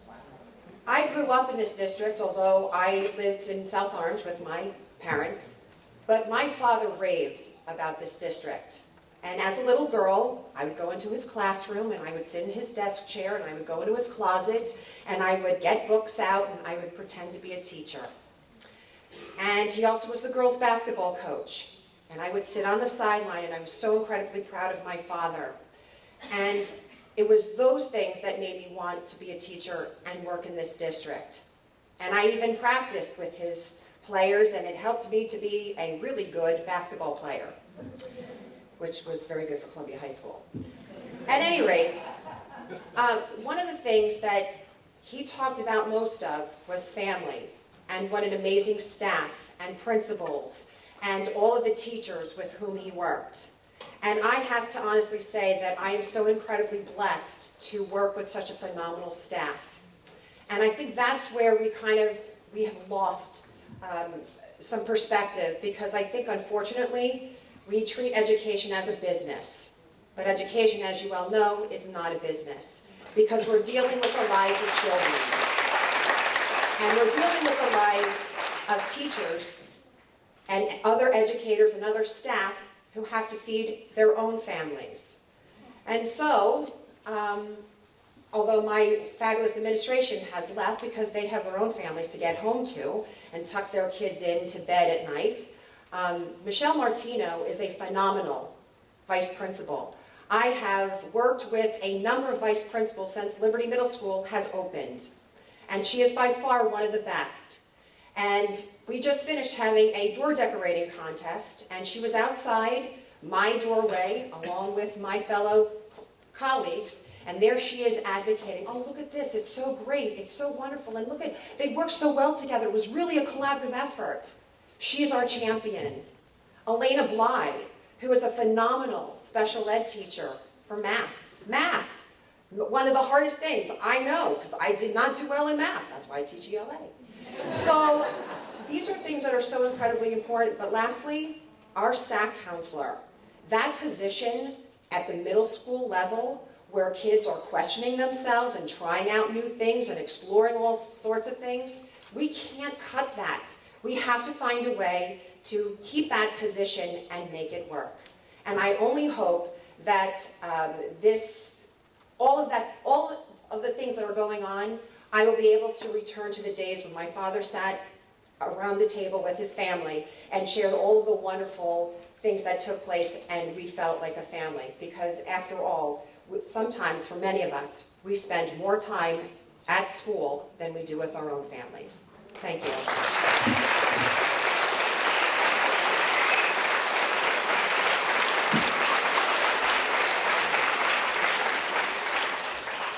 Good evening. My name is Brent Draper Scott, and I reside at 75 Nestro Road.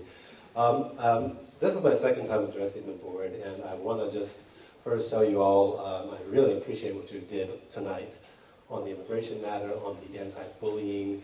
That's very important. And I know how hard it is for you guys as elected officials to have to touch upon these hot-button issues. Just a little background on myself. I have worked for elected officials my entire political career. The California State Senate President, a member of Congress, the Mayor of New Orleans, and the Speaker of the New York City Council. And I can tell you that in all of those years and in all of those positions, transparency was always very important. So I want to echo Board Member Robertson in his call for transparency. My kids are K and second grade, so we're not concerned about the honors program yet. But as I pointed out the very first time I addressed this board, you are in violation of state policy on gifted and talented. And when you have those kinds of discrepancies, when you have those kinds of things open, you open yourselves up to some serious lawsuits. You almost had one from me. I decided not to sue you, but instead I was very glad to be selected by the superintendent, Mr. Rutsky, to work on gifted and talented reform, and I'm glad to do that. Indeed, my wife and I were just elected to the Redwood Executive Committee of the PTA, and we can work within the system and try to do things that way. But as the board member was pointing out, we live in a litigious society, and it is a waste of our financial resources to have these things settled in court. Do not abdicate your responsibility to unelected officials saying, oh, we voted for this, we voted for that, if you in fact did not. I don't know that you did or didn't, but I know that you are in violation of policy on gifted and talented, which is supposed to be K through 12 and starts in the 3rd grade. My son came here into 2nd grade. He was in gifted and talented in New York, and you don't have gifted and talented for the 2nd grade. That's one glaring example right there. Another glaring example, you have absolutely no policy for skipping children if their parents decide, okay, the work they're receiving, the work they're doing in this grade is not challenging to them. You have absolutely no policy. You've got administrators making things up as they go along. And when you have that, you open yourselves up again to that litigation that the other board members spoke about.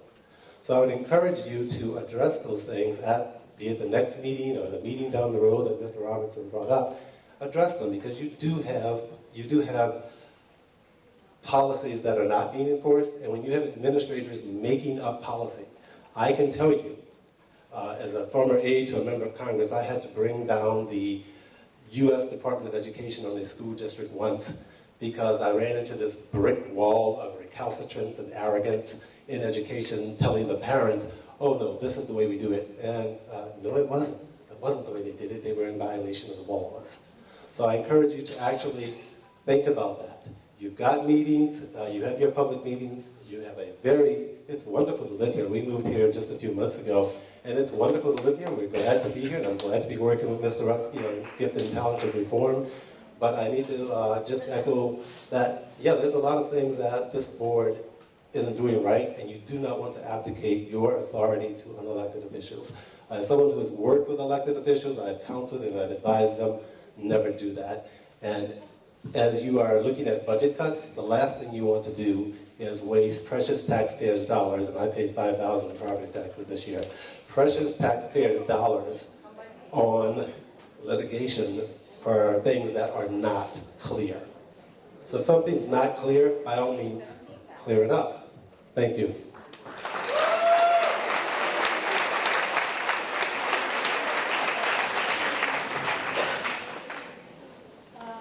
My name is Yasmin Hawani, and I reside at 518 Smith Manor Boulevard, and I'm a junior here at West Orange High. Unlike most, or like a lot of students here at West Orange, I moved here relatively recently, and so I have some experience at different school districts, and I have to say that West Orange is one of the most amazing places I've seen. The teachers here have a certain passion that I think is really, really rare, and they foster our community that's so unique and diverse in the most perfect way to make this almost like a utopia. And so they create this place, and they truly foster passion in our students that I don't really, or well, obviously I've seen it like other places, but it's quite rare and it's quite unique. And so I find it interesting that as the Board of Education, your role is to improve our education, and I asked you, what is an education without teachers? Teachers are the heart of education. They should not be the expendable areas. They are what is a classroom without a teacher, honestly? They are the area that everything revolves around. And so over the past year, in this school year, I realized there's been a divide that's been clear. It's been the teachers and the students and the staff, and it's against you guys, the board, and I don't think it should be like that. Clearly, the Board of Education is supposed to work with the staff and with the teachers and with the students, because in the end of the day, we all have the same agenda in mind. And so I feel that the partisanship here has created such a divide that it is not allowing us to create our goals. I feel like this is such a unique and beautiful community that I want you to reevaluate the idea that the teachers are expendable, because they're not. The teachers are what make West Orange, West Orange.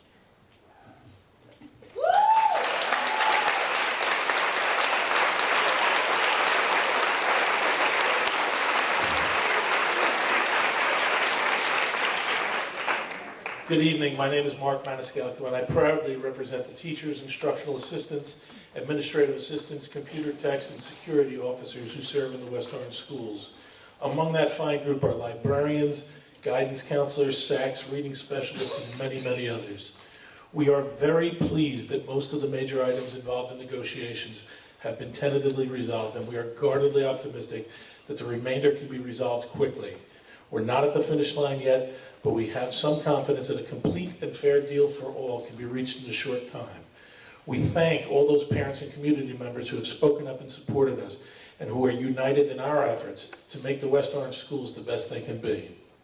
You've heard people tonight speaking of the necessity of libraries and librarians, of counselors and programs, of instructional aides, SACs, and others. These people make the schools run. Without them, our schools are lost. While we sincerely appreciate, and I do mean sincerely, the restoration of some of the jobs that were threatened, we need to very closely examine our priorities to see if the creation of new and expensive services that will serve a very limited number of residents makes sense at a time when existing services and positions are still being cut. To many, this simply doesn't add up. While we are truly thankful that the BOE and Association are so close to completing this contract, we're mindful that this is not the end of the road. We've heard people today and in days past speak loudly and clearly of how they felt disrespected and mistreated, how their morale has suffered. This is unacceptable and it must end. We remain hopeful that a cooperative effort to bridge the remaining divides will usher in a period of mutual respect where our members and the parents, the students, and other concerned community members can believe can know without question that their voices and their experience are actually valued, that stakeholders will be centralized in decision-making and not marginalized, that we will return to a time when those attending our schools, those gracing us with their children, those community members invested in the schools, and yes, the staff that dedicates their professional lives to West Orange are actually a guiding force in the operation and management of the schools and are not simply seen as obstacles to overcome or pawns to move around a chessboard. Every stakeholder is more than a name, more than a title, more than a salary. The staff members are not robots, are not mere assets like tables and chairs, are not human resources, but are actual humans, people with worth, with dignity, and with so very much to contribute. We hope, no, we expect that with the support we have seen and see again here tonight, the BOE will join with us on this path. There is light ahead, there is reason to be optimistic, but everyone in this room, everyone we all represent, and everyone who follows must work together and fast to bring about a better future for West Orange and its schools. We have no other legitimate moral choice. Thank you.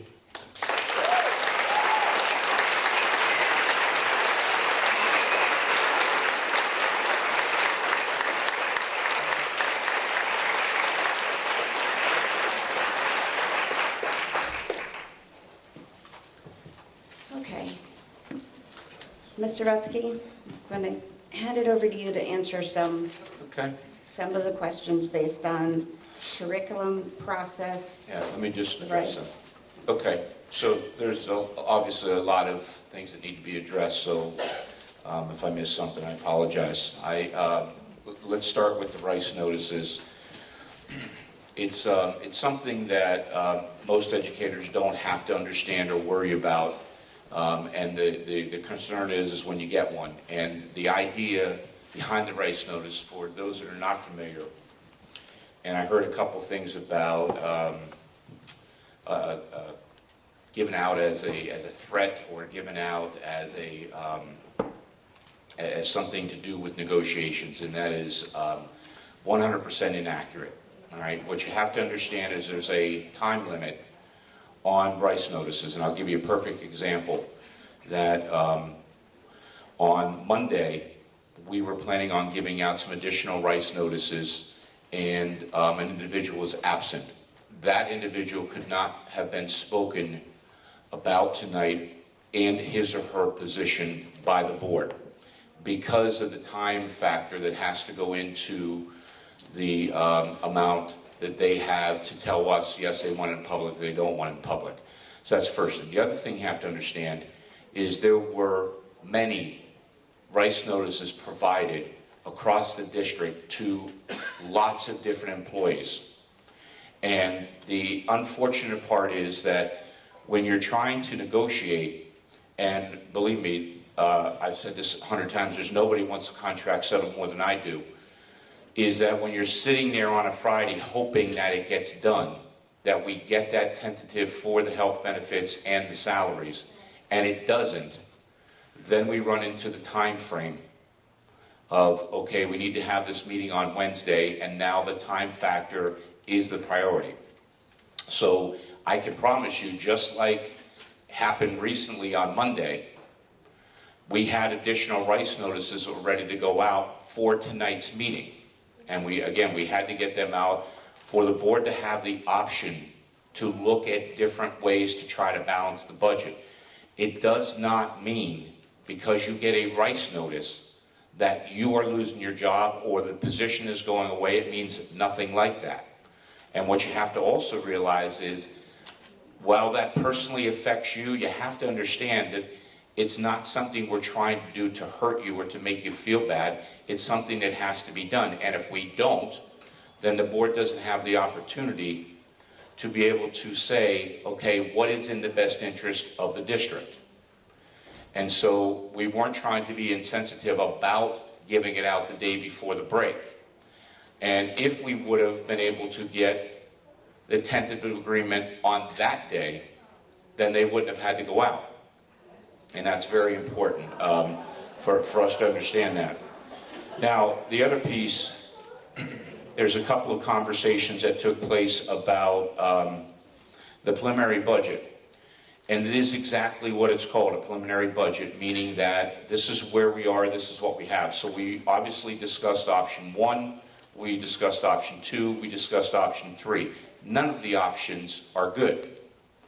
But again, when you have a deficit of over $3 million, you have to make difficult decisions. And so the idea was this is option 1, but I made it very clear several times, as did board members, that the option 1 covered the $3 million deficit. It did not cover the $1.3 million that we were hoping to get the tentative agreement on.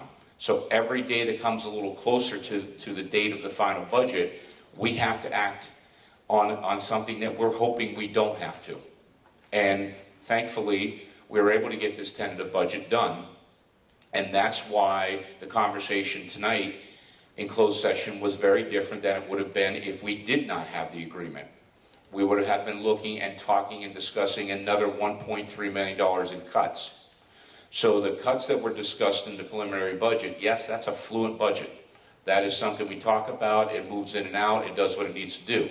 Once in a while, things break in the right way and help that a position could be saved, or whatever it is that we're trying to discuss, something breaks in the right way.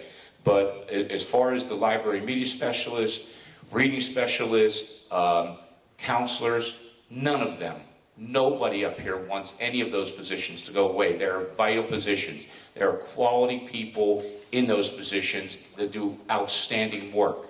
And I know that for a fact. And there's no question, we know that the counselors work as the left or the right arm, depending on what the person is, in the building. They're like a pseudo-administrator. We understand that. And understanding that the same thing with the media specialists and how valuable they are to the educational piece. And then you have the reading specialists. But then you have all those others that we're not talking about. And that's what's really hard here. People are losing their positions. People we're losing valuable things that we don't want to lose. But unfortunately, we have that $3 million deficit. And I'm, believe me, like I said, I'm very happy that we have that tentative agreement. I hope we can wrap this up and move forward and move on from that. There was a conversation about administrative assistants. And again, very, very valuable. My wife was a special education teacher for many, many years and worked with paraprofessionals every single year. And the value behind them is second to none. They're like a second teacher in the classroom. And so nobody is downplaying their importance. It's vital. We have those individuals. The reason that there are individuals who lose their position, and there's one on the agenda tonight, is her child left the district. There's no job for her. So the child she had a one-to-one left, there's no job for that position. Or another person who had a child who left a month ago was filling in until somebody came back. There's no position for that person. And I can't look in the mirror and know that I need to cut another employee when this person is doing something that they're not needed in that role. Now, it doesn't mean they're not valuable. It means absolutely they're valuable. But when people do not have the responsibility, of either working with a one-on-one or in another capacity for an overload, you can't have somebody in the district. It just can't happen. It's not that we're not trying to be sensitive to that. If the child was a one-to-one and the child left, there's no role there for that person. But the administrative assistants do tremendous work, and we know how valuable they actually are.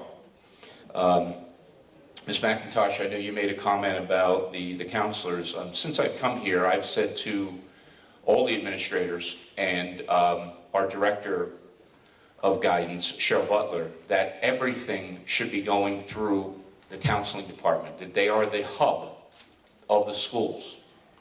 They are the hub where everything should run through them, and by all means, that they should be sitting and having conversations when things are going on in the schools to make sure that they do know what's going on, and their input is heard. So there isn't any question at all that we want to make sure that everybody realizes those three positions at the elementary. Now, there's been some conversations about some individuals at Liberty, and a lot of it came up, other individuals in other schools. And again, understand that while that person you're up here talking about, there's other individuals in other buildings that are being discussed because their role no longer is needed, or we can't afford to have that role any longer, or there's lots of reasons why. So when we're talking about that one person in one building, there's other individuals in other buildings that we have to try and balance. We have to try to figure out. And there is no science to doing this, and it's evaluating, and it's talking to different people, and it's getting their input on, okay, what has the least impact? Now, losing anybody or any position or any program clearly is going to have an impact. There's no question about it. And we are not the only district, not even Essex County, certainly across the state and across the country, that are dealing with this. There's plenty of situations, and it's very unfortunate. And we can blame whoever we want to blame. That's not going to solve the problem. The problem is we need to figure out how we're going to work through this very challenging time, get the contract settled, and move forward. And that's kind of where we are right now. So it's not that we don't respect. I heard Miss Martino's name come up. I heard Miss Bly's name come up. I heard Miss Nover's name come up. They're outstanding. They're absolutely outstanding. And because they received a Rice notice or because there's conversation does not mean they're losing their job. Now, could they? Yes, they could. And what you have to look at is you work with all the building administrators and we say, what is it that you have to have or not have to have for next year? We have a class in one of our schools that has one kid in it. And that kid can very, very well, can do very, very well in another class. And the parent has asked for that.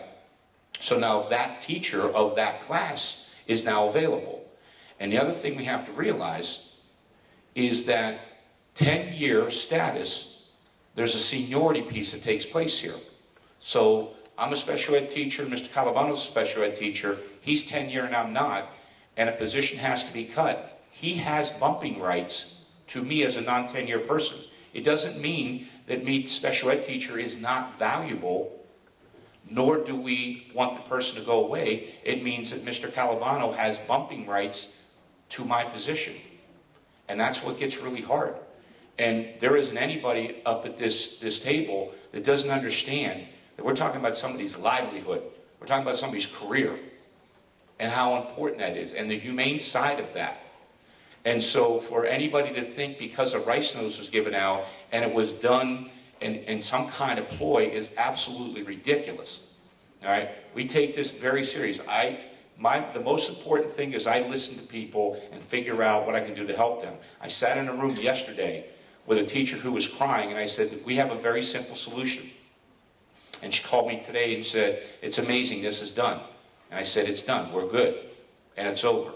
Why? Because it was something that's what we do. And this person's got a family, kid, all kinds of different things that are going on.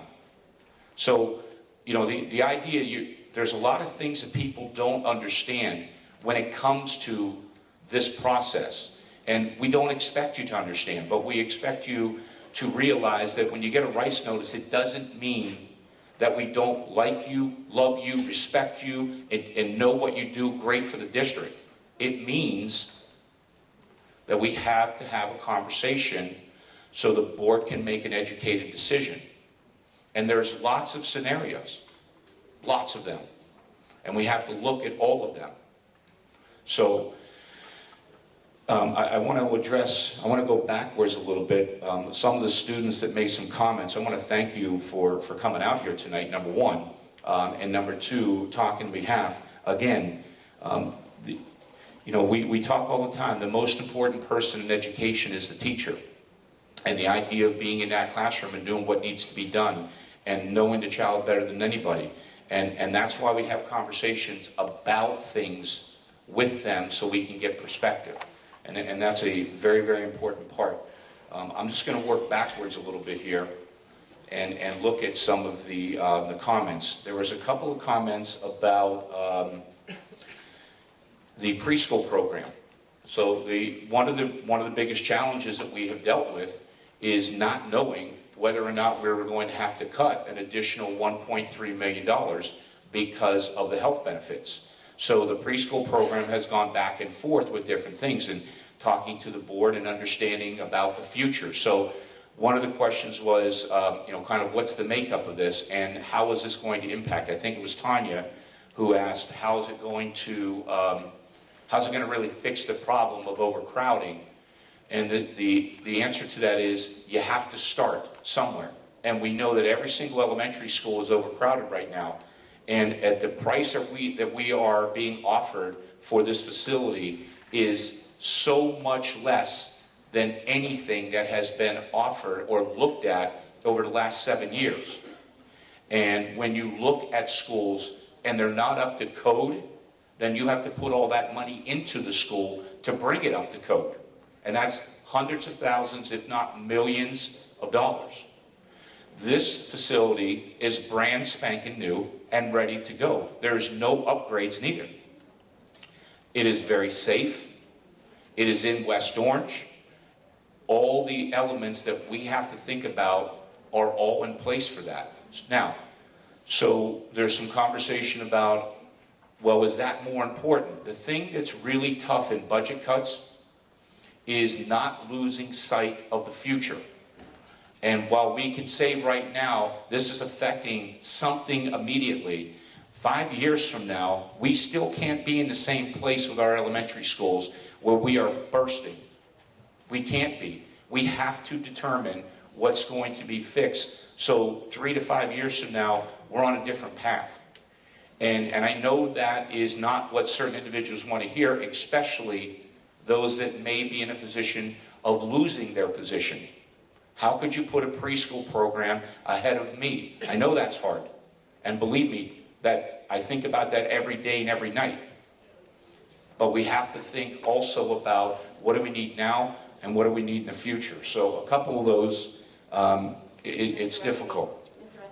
You could just add that the preschool classes are being taken from Kelly School. We're not reinventing the wheel. It's correct. And one of the things that we know that we have to do over the next several years is we have to get preschools in all of our elementary schools. And we know the impact of what the research shows about having preschools for kids that may not have the ability to come into kindergarten prepared.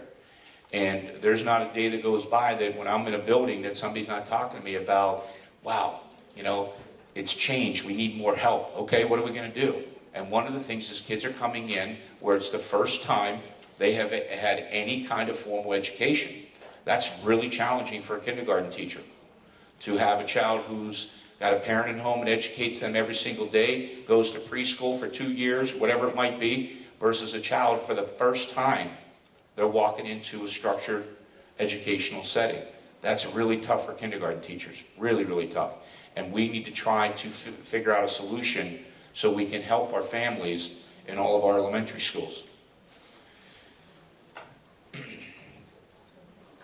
Mr. Rutsky? Go ahead. If I could just add in, Lauren, you got me? Okay. One of the goals, too, for this preschool program, besides moving it out of Kelly to allow for more room, we have a number of students entering specifically Hazel and Washington without the benefit of preschool behind them. So Ms. DeMendez had determined that it would be a good opportunity, actually a great opportunity, to expand our current inclusion classes for the preschool, to direct those students in the Title I schools to have some preschool background prior to getting into the elementary schools. Am I saying this correctly, Ms.? So again, it's more than just reallocating spaces. It's giving those children who come in with such a deficit a base to not have to play catch up for the first couple of years in elementary school. I'm just going to work my way up from the end to the beginning. Ms. Richardson, obviously, I've been in your class where you talked many times about different things. I totally agree. The idea of, having family, having great respect, Roosevelt, Liberty, just absolute outstanding schools. And we can't treat education as business. And I work with a lot of different people. My brother in particular is in the business world, and he has told me many times about how much time I have off and all those things that we all hear as educators. And I have invited him every year and every time I meet with him to come in and teach kindergarten class at any time he wants to. And he never takes me up on that because he knows he wouldn't last a day of doing that. Now, the bad part that we never try to involve the majority of educators is the business side, which is the negotiations. And we try to keep that separate, and when you can keep it separate, it's a lot better for everybody involved. That's the only business side of education, and when we can keep it where it's humane, it's about kids, it's about supporting each other, we're going to be in a much better place. Mr. Rutsky? Yes, go ahead. If you could please talk about, I know you have Mr. Mendez going from school to school, sitting with teachers and faculty, finding out what's going on. And I know that's an overall part of the plan of fixing the low morale. I don't know if you want to speak to that, or if you want Mr. Yeah, I'll come up and say a few words. I'll come back to that in a little bit. I'm going to work my way up to that because that's a really important piece with trying to get morale where it needs to be. Mrs. Witzig, one of the conversations you brought up about cuts are easier, and digging in. Is Ms. Witzig still here? I'm here. Okay, so the one thing that it happens, and again, I don't expect people to realize this, but budget begins in early winter or late fall, and we start really projecting where we are and what we need to do. And one of the things that the board asked us to do was to go back and really evaluate each line item. And Mr. Mendez worked very closely with her supervisors, and we worked very closely with the principals in really trying to figure out what else would have the least impact that we could save a position or positions in doing that. So nobody here took any easy way out about cuts. When you start to hit the bone, that's when it really starts to affect people. So I don't want you to think in any way, shape, or form that we're just saying let's just cut and let's leave all the other stuff alone. That's not the case. Every single line item was looked at. The board looked at it. They provided suggestions to us. We went back and looked at everything we could. We took things out that had the least impact. But it's an ongoing process. And since the preliminary budget, that has absolutely happened quite often. Mr. Calavano and others really continue to figure out, and they're coming to me and talking to me, and can we do this, can we take that? And so everybody understands that the person is much more important than a program. So we have to evaluate, is the program affecting kids in a positive way, and if it's not, then the person's more important. So I just wanted you to know that we're not looking to take the easy way out and just say, let's just cut these things. This is something that we have really evaluated closely to make sure. As far as the grants, we talked the last couple of meetings. 3 of our major areas, one happens to be preschool, the other 2 happen to be STEM and technology, and we're moving forward. We have the grant company writing one of them for us, and the other one we're working towards. We've reached out to Jim Quinn and the Educational Foundation because some of those grants require 501c3 through the Educational Foundation, and they're on board with us, which really helps us because then that opens us up for many, many more grant opportunities. So again, we did say something about we don't have a grant writer. That is correct. We do not, and it's something, but we're trying to move forward and utilize those areas to save some money and get some money through the grants.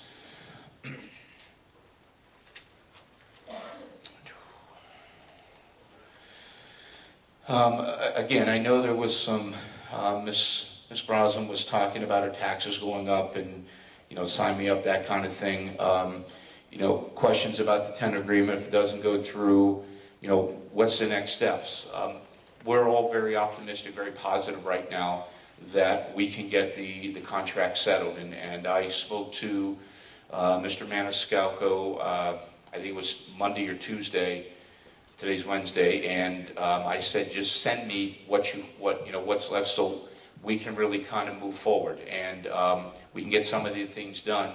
And then there's only a little bit of that low-hanging fruit, so we can get the board members and their team back together and try to wrap it up. So we're really hopeful that we can do that. Again, there was a lot of conversations, a lot of comments about the Rice letters felt like they were disrespectful. This is the process. They have to be done. And the question is, if they got it on Thursday before Friday, would you feel any different? I'm not sure. But the issue is that when we're putting a lot of them out, we get a lot of direction. I get a lot of direction from board members. And then we have to go through the process. And we have to look at bumping rights and seniority and all kinds of things. So, just try to keep in mind that there is regulations with timelines that have to be met. And it's hard. I know it's hard. And believe me, my hope was that we didn't have to put them out. And when we didn't get the tentative agreement, then I have to go back to that worst case scenario. And that's what's really hard.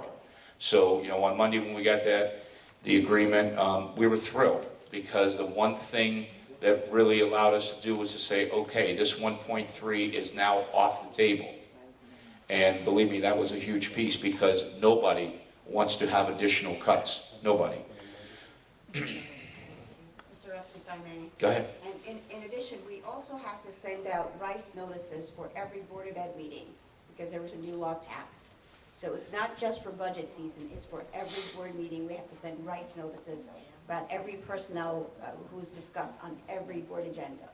It's not just for the budget. All right, let's see, Mr. Edelstein, I think I answered the expansion. The cost per year is not finalized yet, because we're just not in that part. We're not far off, but again, without being able to say to them, okay, this is done, this is ready to go, we can't get to that final piece yet. So we'll see how all that plays out.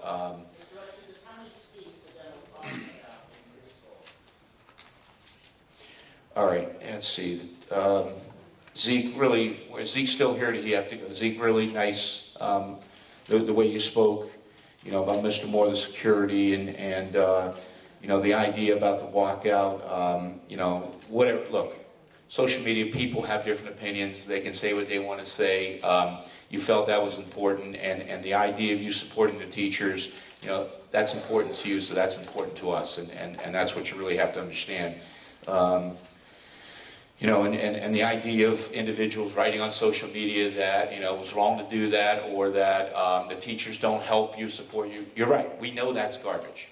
And so you kind of take that with a grain of salt. You kind of look beyond that, because all that matters is if you felt you did the right thing, that's really all that matters to you. So kudos to you.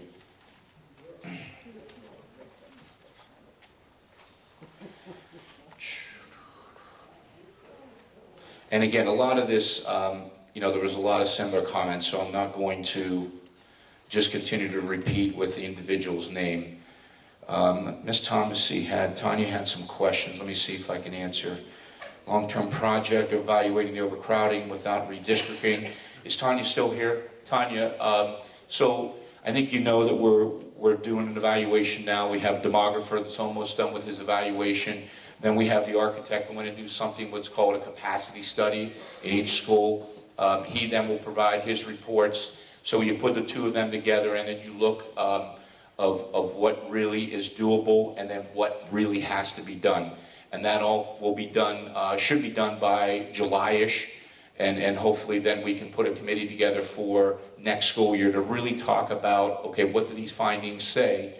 And then what do we need to put in place to address it? But in the meantime, the idea is once in a while you get an opportunity that is the facility is correct what you need, and the price is correct, actually much better than the normal pricing. And so you have to take advantage of that. And so it's not going to solve the issue for September, but we know the elementaries, all of them, Redistricting, we're probably going to have to look at that. Yeah, that's probably going to be part of the equation. So there's steps that have to be taken in this big process, and the preschool is one of those. As far as the tech specialist and seeing how great they're in all the schools, I agree, completely agree with you. And you know, the idea of your question about option 2, remember that when we were doing the preliminary, the option 1 covered the $3 million that we had the deficit, and then the other we would have to figure out what we're going to do if we didn't get the tentative agreement. So we did, and that 1.3 was able to go away. But in the meantime, yes, there were certain individuals not listed on option 1, but they needed to come off of other options. So the board had the opportunity to discuss opportunities.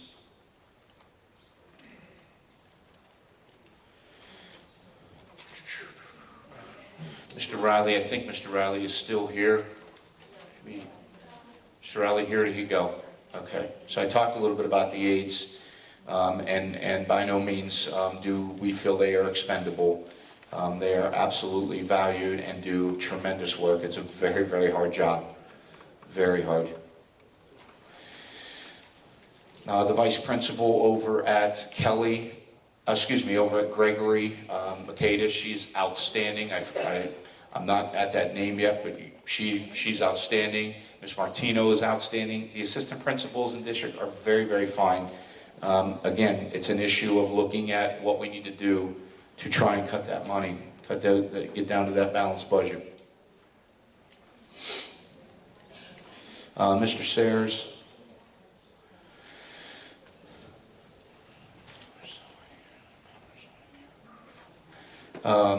The one thing that was hard, Mr. Sayers still here? All right, yeah. The one thing that's really hard, and there was some conversation for a couple weeks, maybe more than that, about that the union leadership said that they're going to take the health benefits, and that 96% of the individuals, and that's all good, but the idea is the board can't act on a promise. That's why we need to have something in writing, and again, that's why the tentative agreement allowed for us to have some better options. But you know, just the union leadership saying, yeah, I think we're going to be able to get this done, it's just not enough. So that's why the additional rights notices had to go out. Believe me, I would have loved if when we started this process to be able to get that done early and not have to have those conversations or rights notices, but that's just not something that we could have done. Ms. Matz, I think that you're just amazing at what you do, along with all the other library media specialists, and no question about the support. I think Ms. Matz is still here. Yes, yes. So we know that you do wonderful work. There's no question about that. And again, I know that some of you don't realize that there is this time crunch, and that legally we have to give anyone receiving a rights notice the amount of time to get back to us. Sign it, get back to us, and tell us what their next step is. If you don't provide that, then you can't have the conversation, and that makes it real hard. Ms. Tyndall, really compliment all the great work that you do, all the things you've done in this district, all the years you have put in. I know that the high school hums in here. I've been through here several times, seeing at lunchtime, and it's amazing. And I think Tanya called it it's like a piece of art. It is. It really is amazing. Is Rachel Goodman still here? Did she have to go? All right. Obviously, a student who graduated with us in 2010, and the importance of her being an assistant editor, we agree with that. We understand that. That's why there's such a big push to make sure that we're preparing kids, and that's where the library media specialists and the reading specialists really come in and help with that process.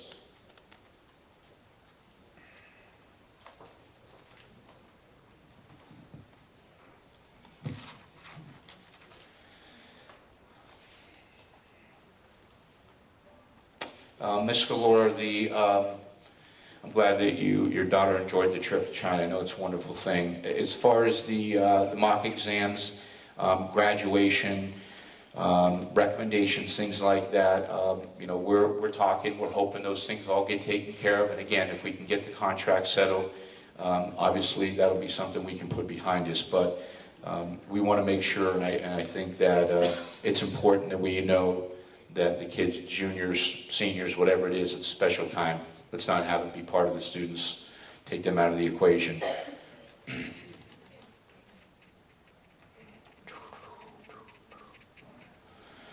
Let me see what else we have here.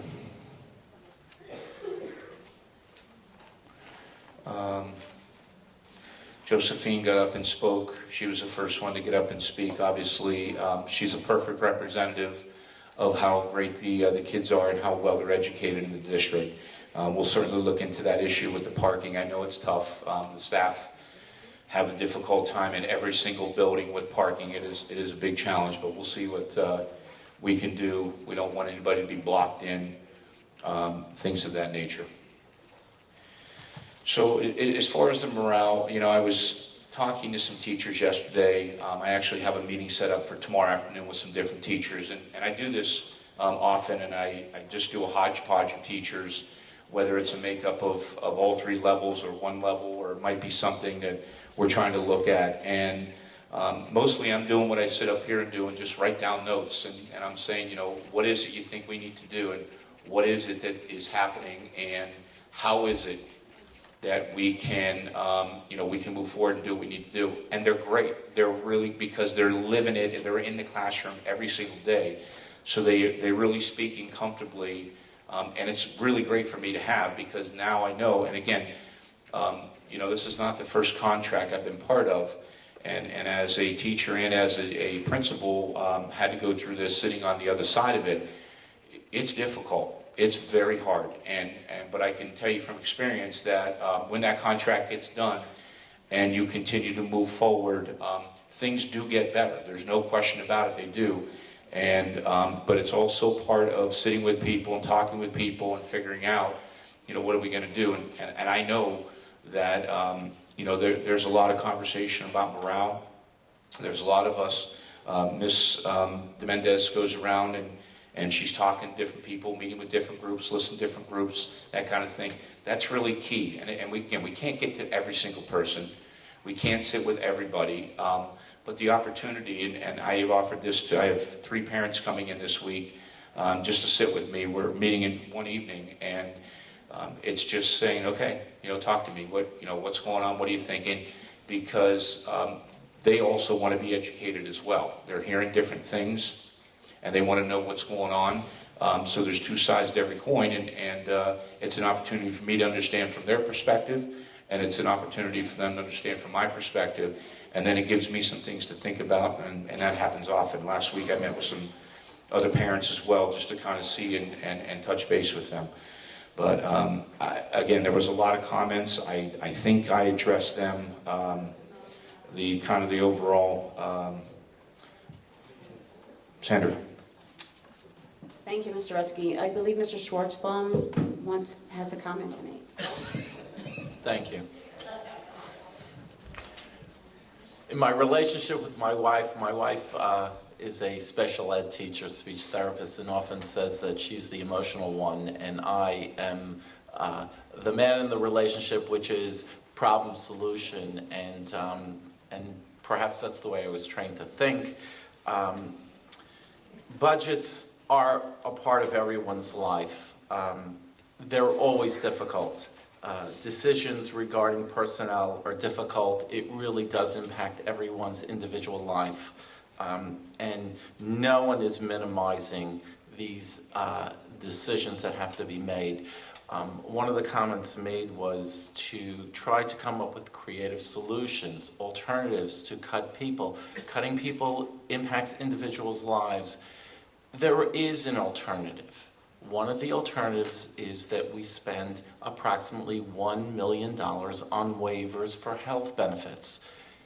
If these health benefits, these are for people who do not take health benefits. One of the things, in my own personal opinion, health benefits are a right.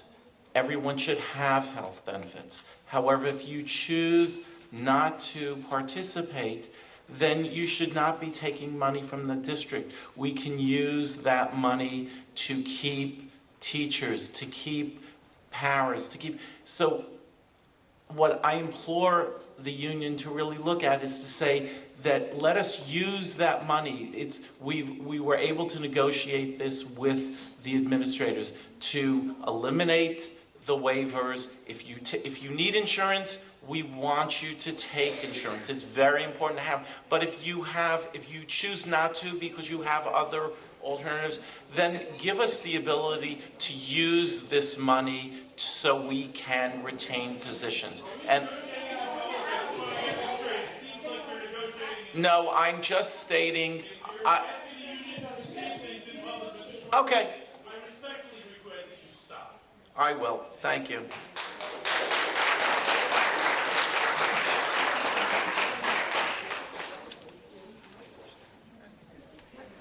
I just wanted to, and I'm sorry, were you done?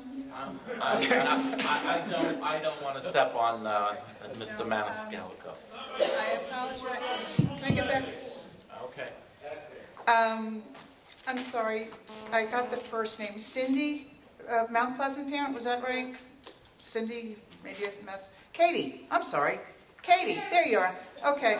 I apologize for not answering it the last time. You wanted to know which board members have children in, which children don't have, whatever. I'm not really quite sure what the intent of the question is, but I'd be very happy to answer for you, at least my own status. My children were in the district for 20 years, from 1993 to 2013. They attended Gregory, Redwood, St. Cloud, Edison, Liberty, Roosevelt, and the high school. I had bought another house and my other child was in special education, so we kind of bounced around from school to school. So again, for 20 years I was in 6 schools.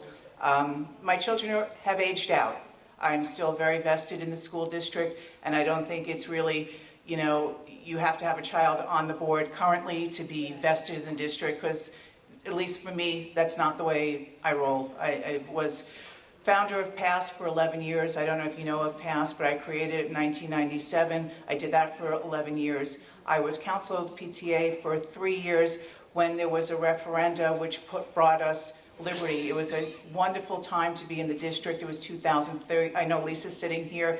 The community bound together, and that's why we have extensions or additions at many of our elementaries and at Liberty. So again, that's when I was president of the Council of PTA, and I've now been on the board since 2008. So again, that's my story, and I'm sticking to it. So I just wanted to let you know, my kids have aged out, but I'm still here, okay? Just another couple of quick ones. I know Tony screamed out from the back, how many kids? Classes.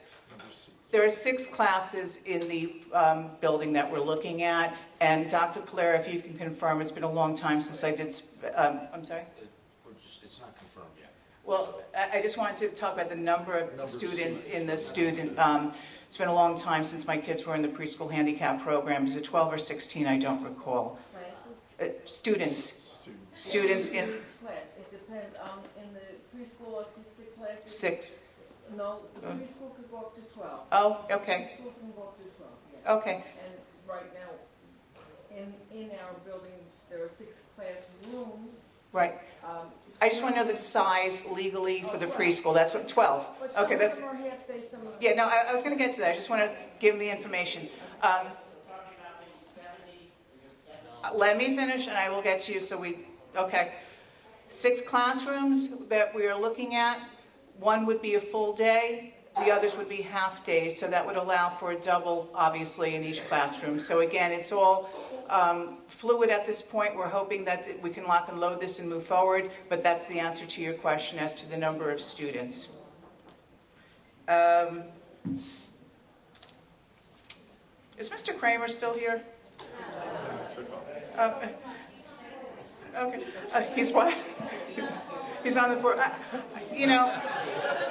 I just, again, everybody, I just want to thank Adam for hearing a different drum. I mean, I know to stand up in a room of 100, 200 people just to say something different, whether you agree or disagree, to allow the man to make his point. It's so important because, again, it sets a tone for our students. So our kids were in the room tonight, some of our students, and let everybody say their piece, whether it's totally out there on whatever track everybody's listening to. But again, we all have to, again, somebody accused me of being disrespectful. I don't know the gentleman's name. He's the WOE, or the president over at Montvale or something, I think he said. He doesn't know me, but of course he had something to say about me, and I guess everyone's entitled to his opinion. But again, with Mr. Kramer coming in to show each of us the respect at the podium, we all bring something different to the table. The difference between a policy and a resolution. Resolutions are non-binding, okay? As per Mr. Luciano, who asked me, he said it has to be a non-binding resolution to go to the county freeholders, and that's what it is, because we have no authority over the freeholders. We're basically saying, hey, this is how we feel, and we're really strong about that, and we hope you agree with it. So again, we do the non-binding resolution, as opposed to the resolution that Ms. Mordecai brought in. That's not going to another body, that's staying here. So therefore, that is binding. If that makes, I know Tony, you went to law school, and so, okay. Oh, that's binding, that's law. No, that is, okay. It's an affirmation that we're following the law. That's absolutely binding. Okay, and I think that's all I have, Ms. Mordecai. Okay. Thank you, Mr. Charles. I just want to thank everyone for expressing their thoughts and their opinions. I've taken copious notes, and I'll reflect on it.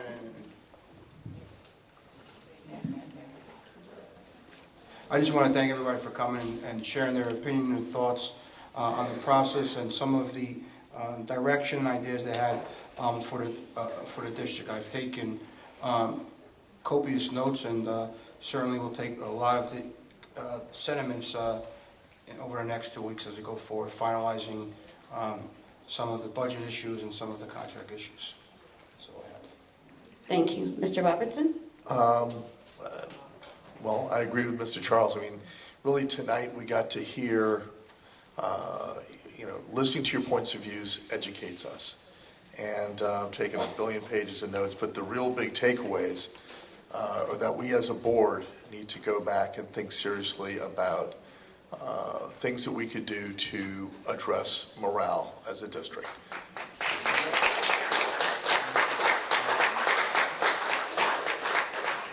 And since everyone's calling on Katie Woodsick tonight, I got to say, hey, Katie, you're still there? So she can wave again. That's great. And to answer your question on my part, I have a daughter in 5th grade at Mount Pleasant and a son in 10th grade at the high school. So my kids have been in Mount Pleasant, Edison, Liberty, and now at the high school. And for me, while I would never criticize a fellow board member in terms of what their motivation is or isn't, I'm not there to judge that.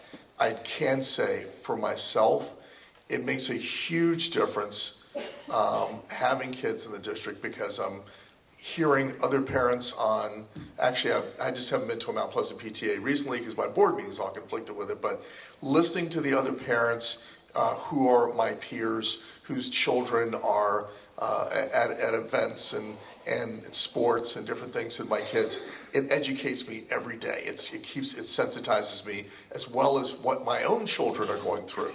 So whether it's my daughter taking a test for honors, and my concern that she has straight A's, and what's going to happen with her and how's she going to feel about it. When she comes to me, Daddy, I'm a scientist, and I'm thinking to myself, I hope to God she gets in the science honors.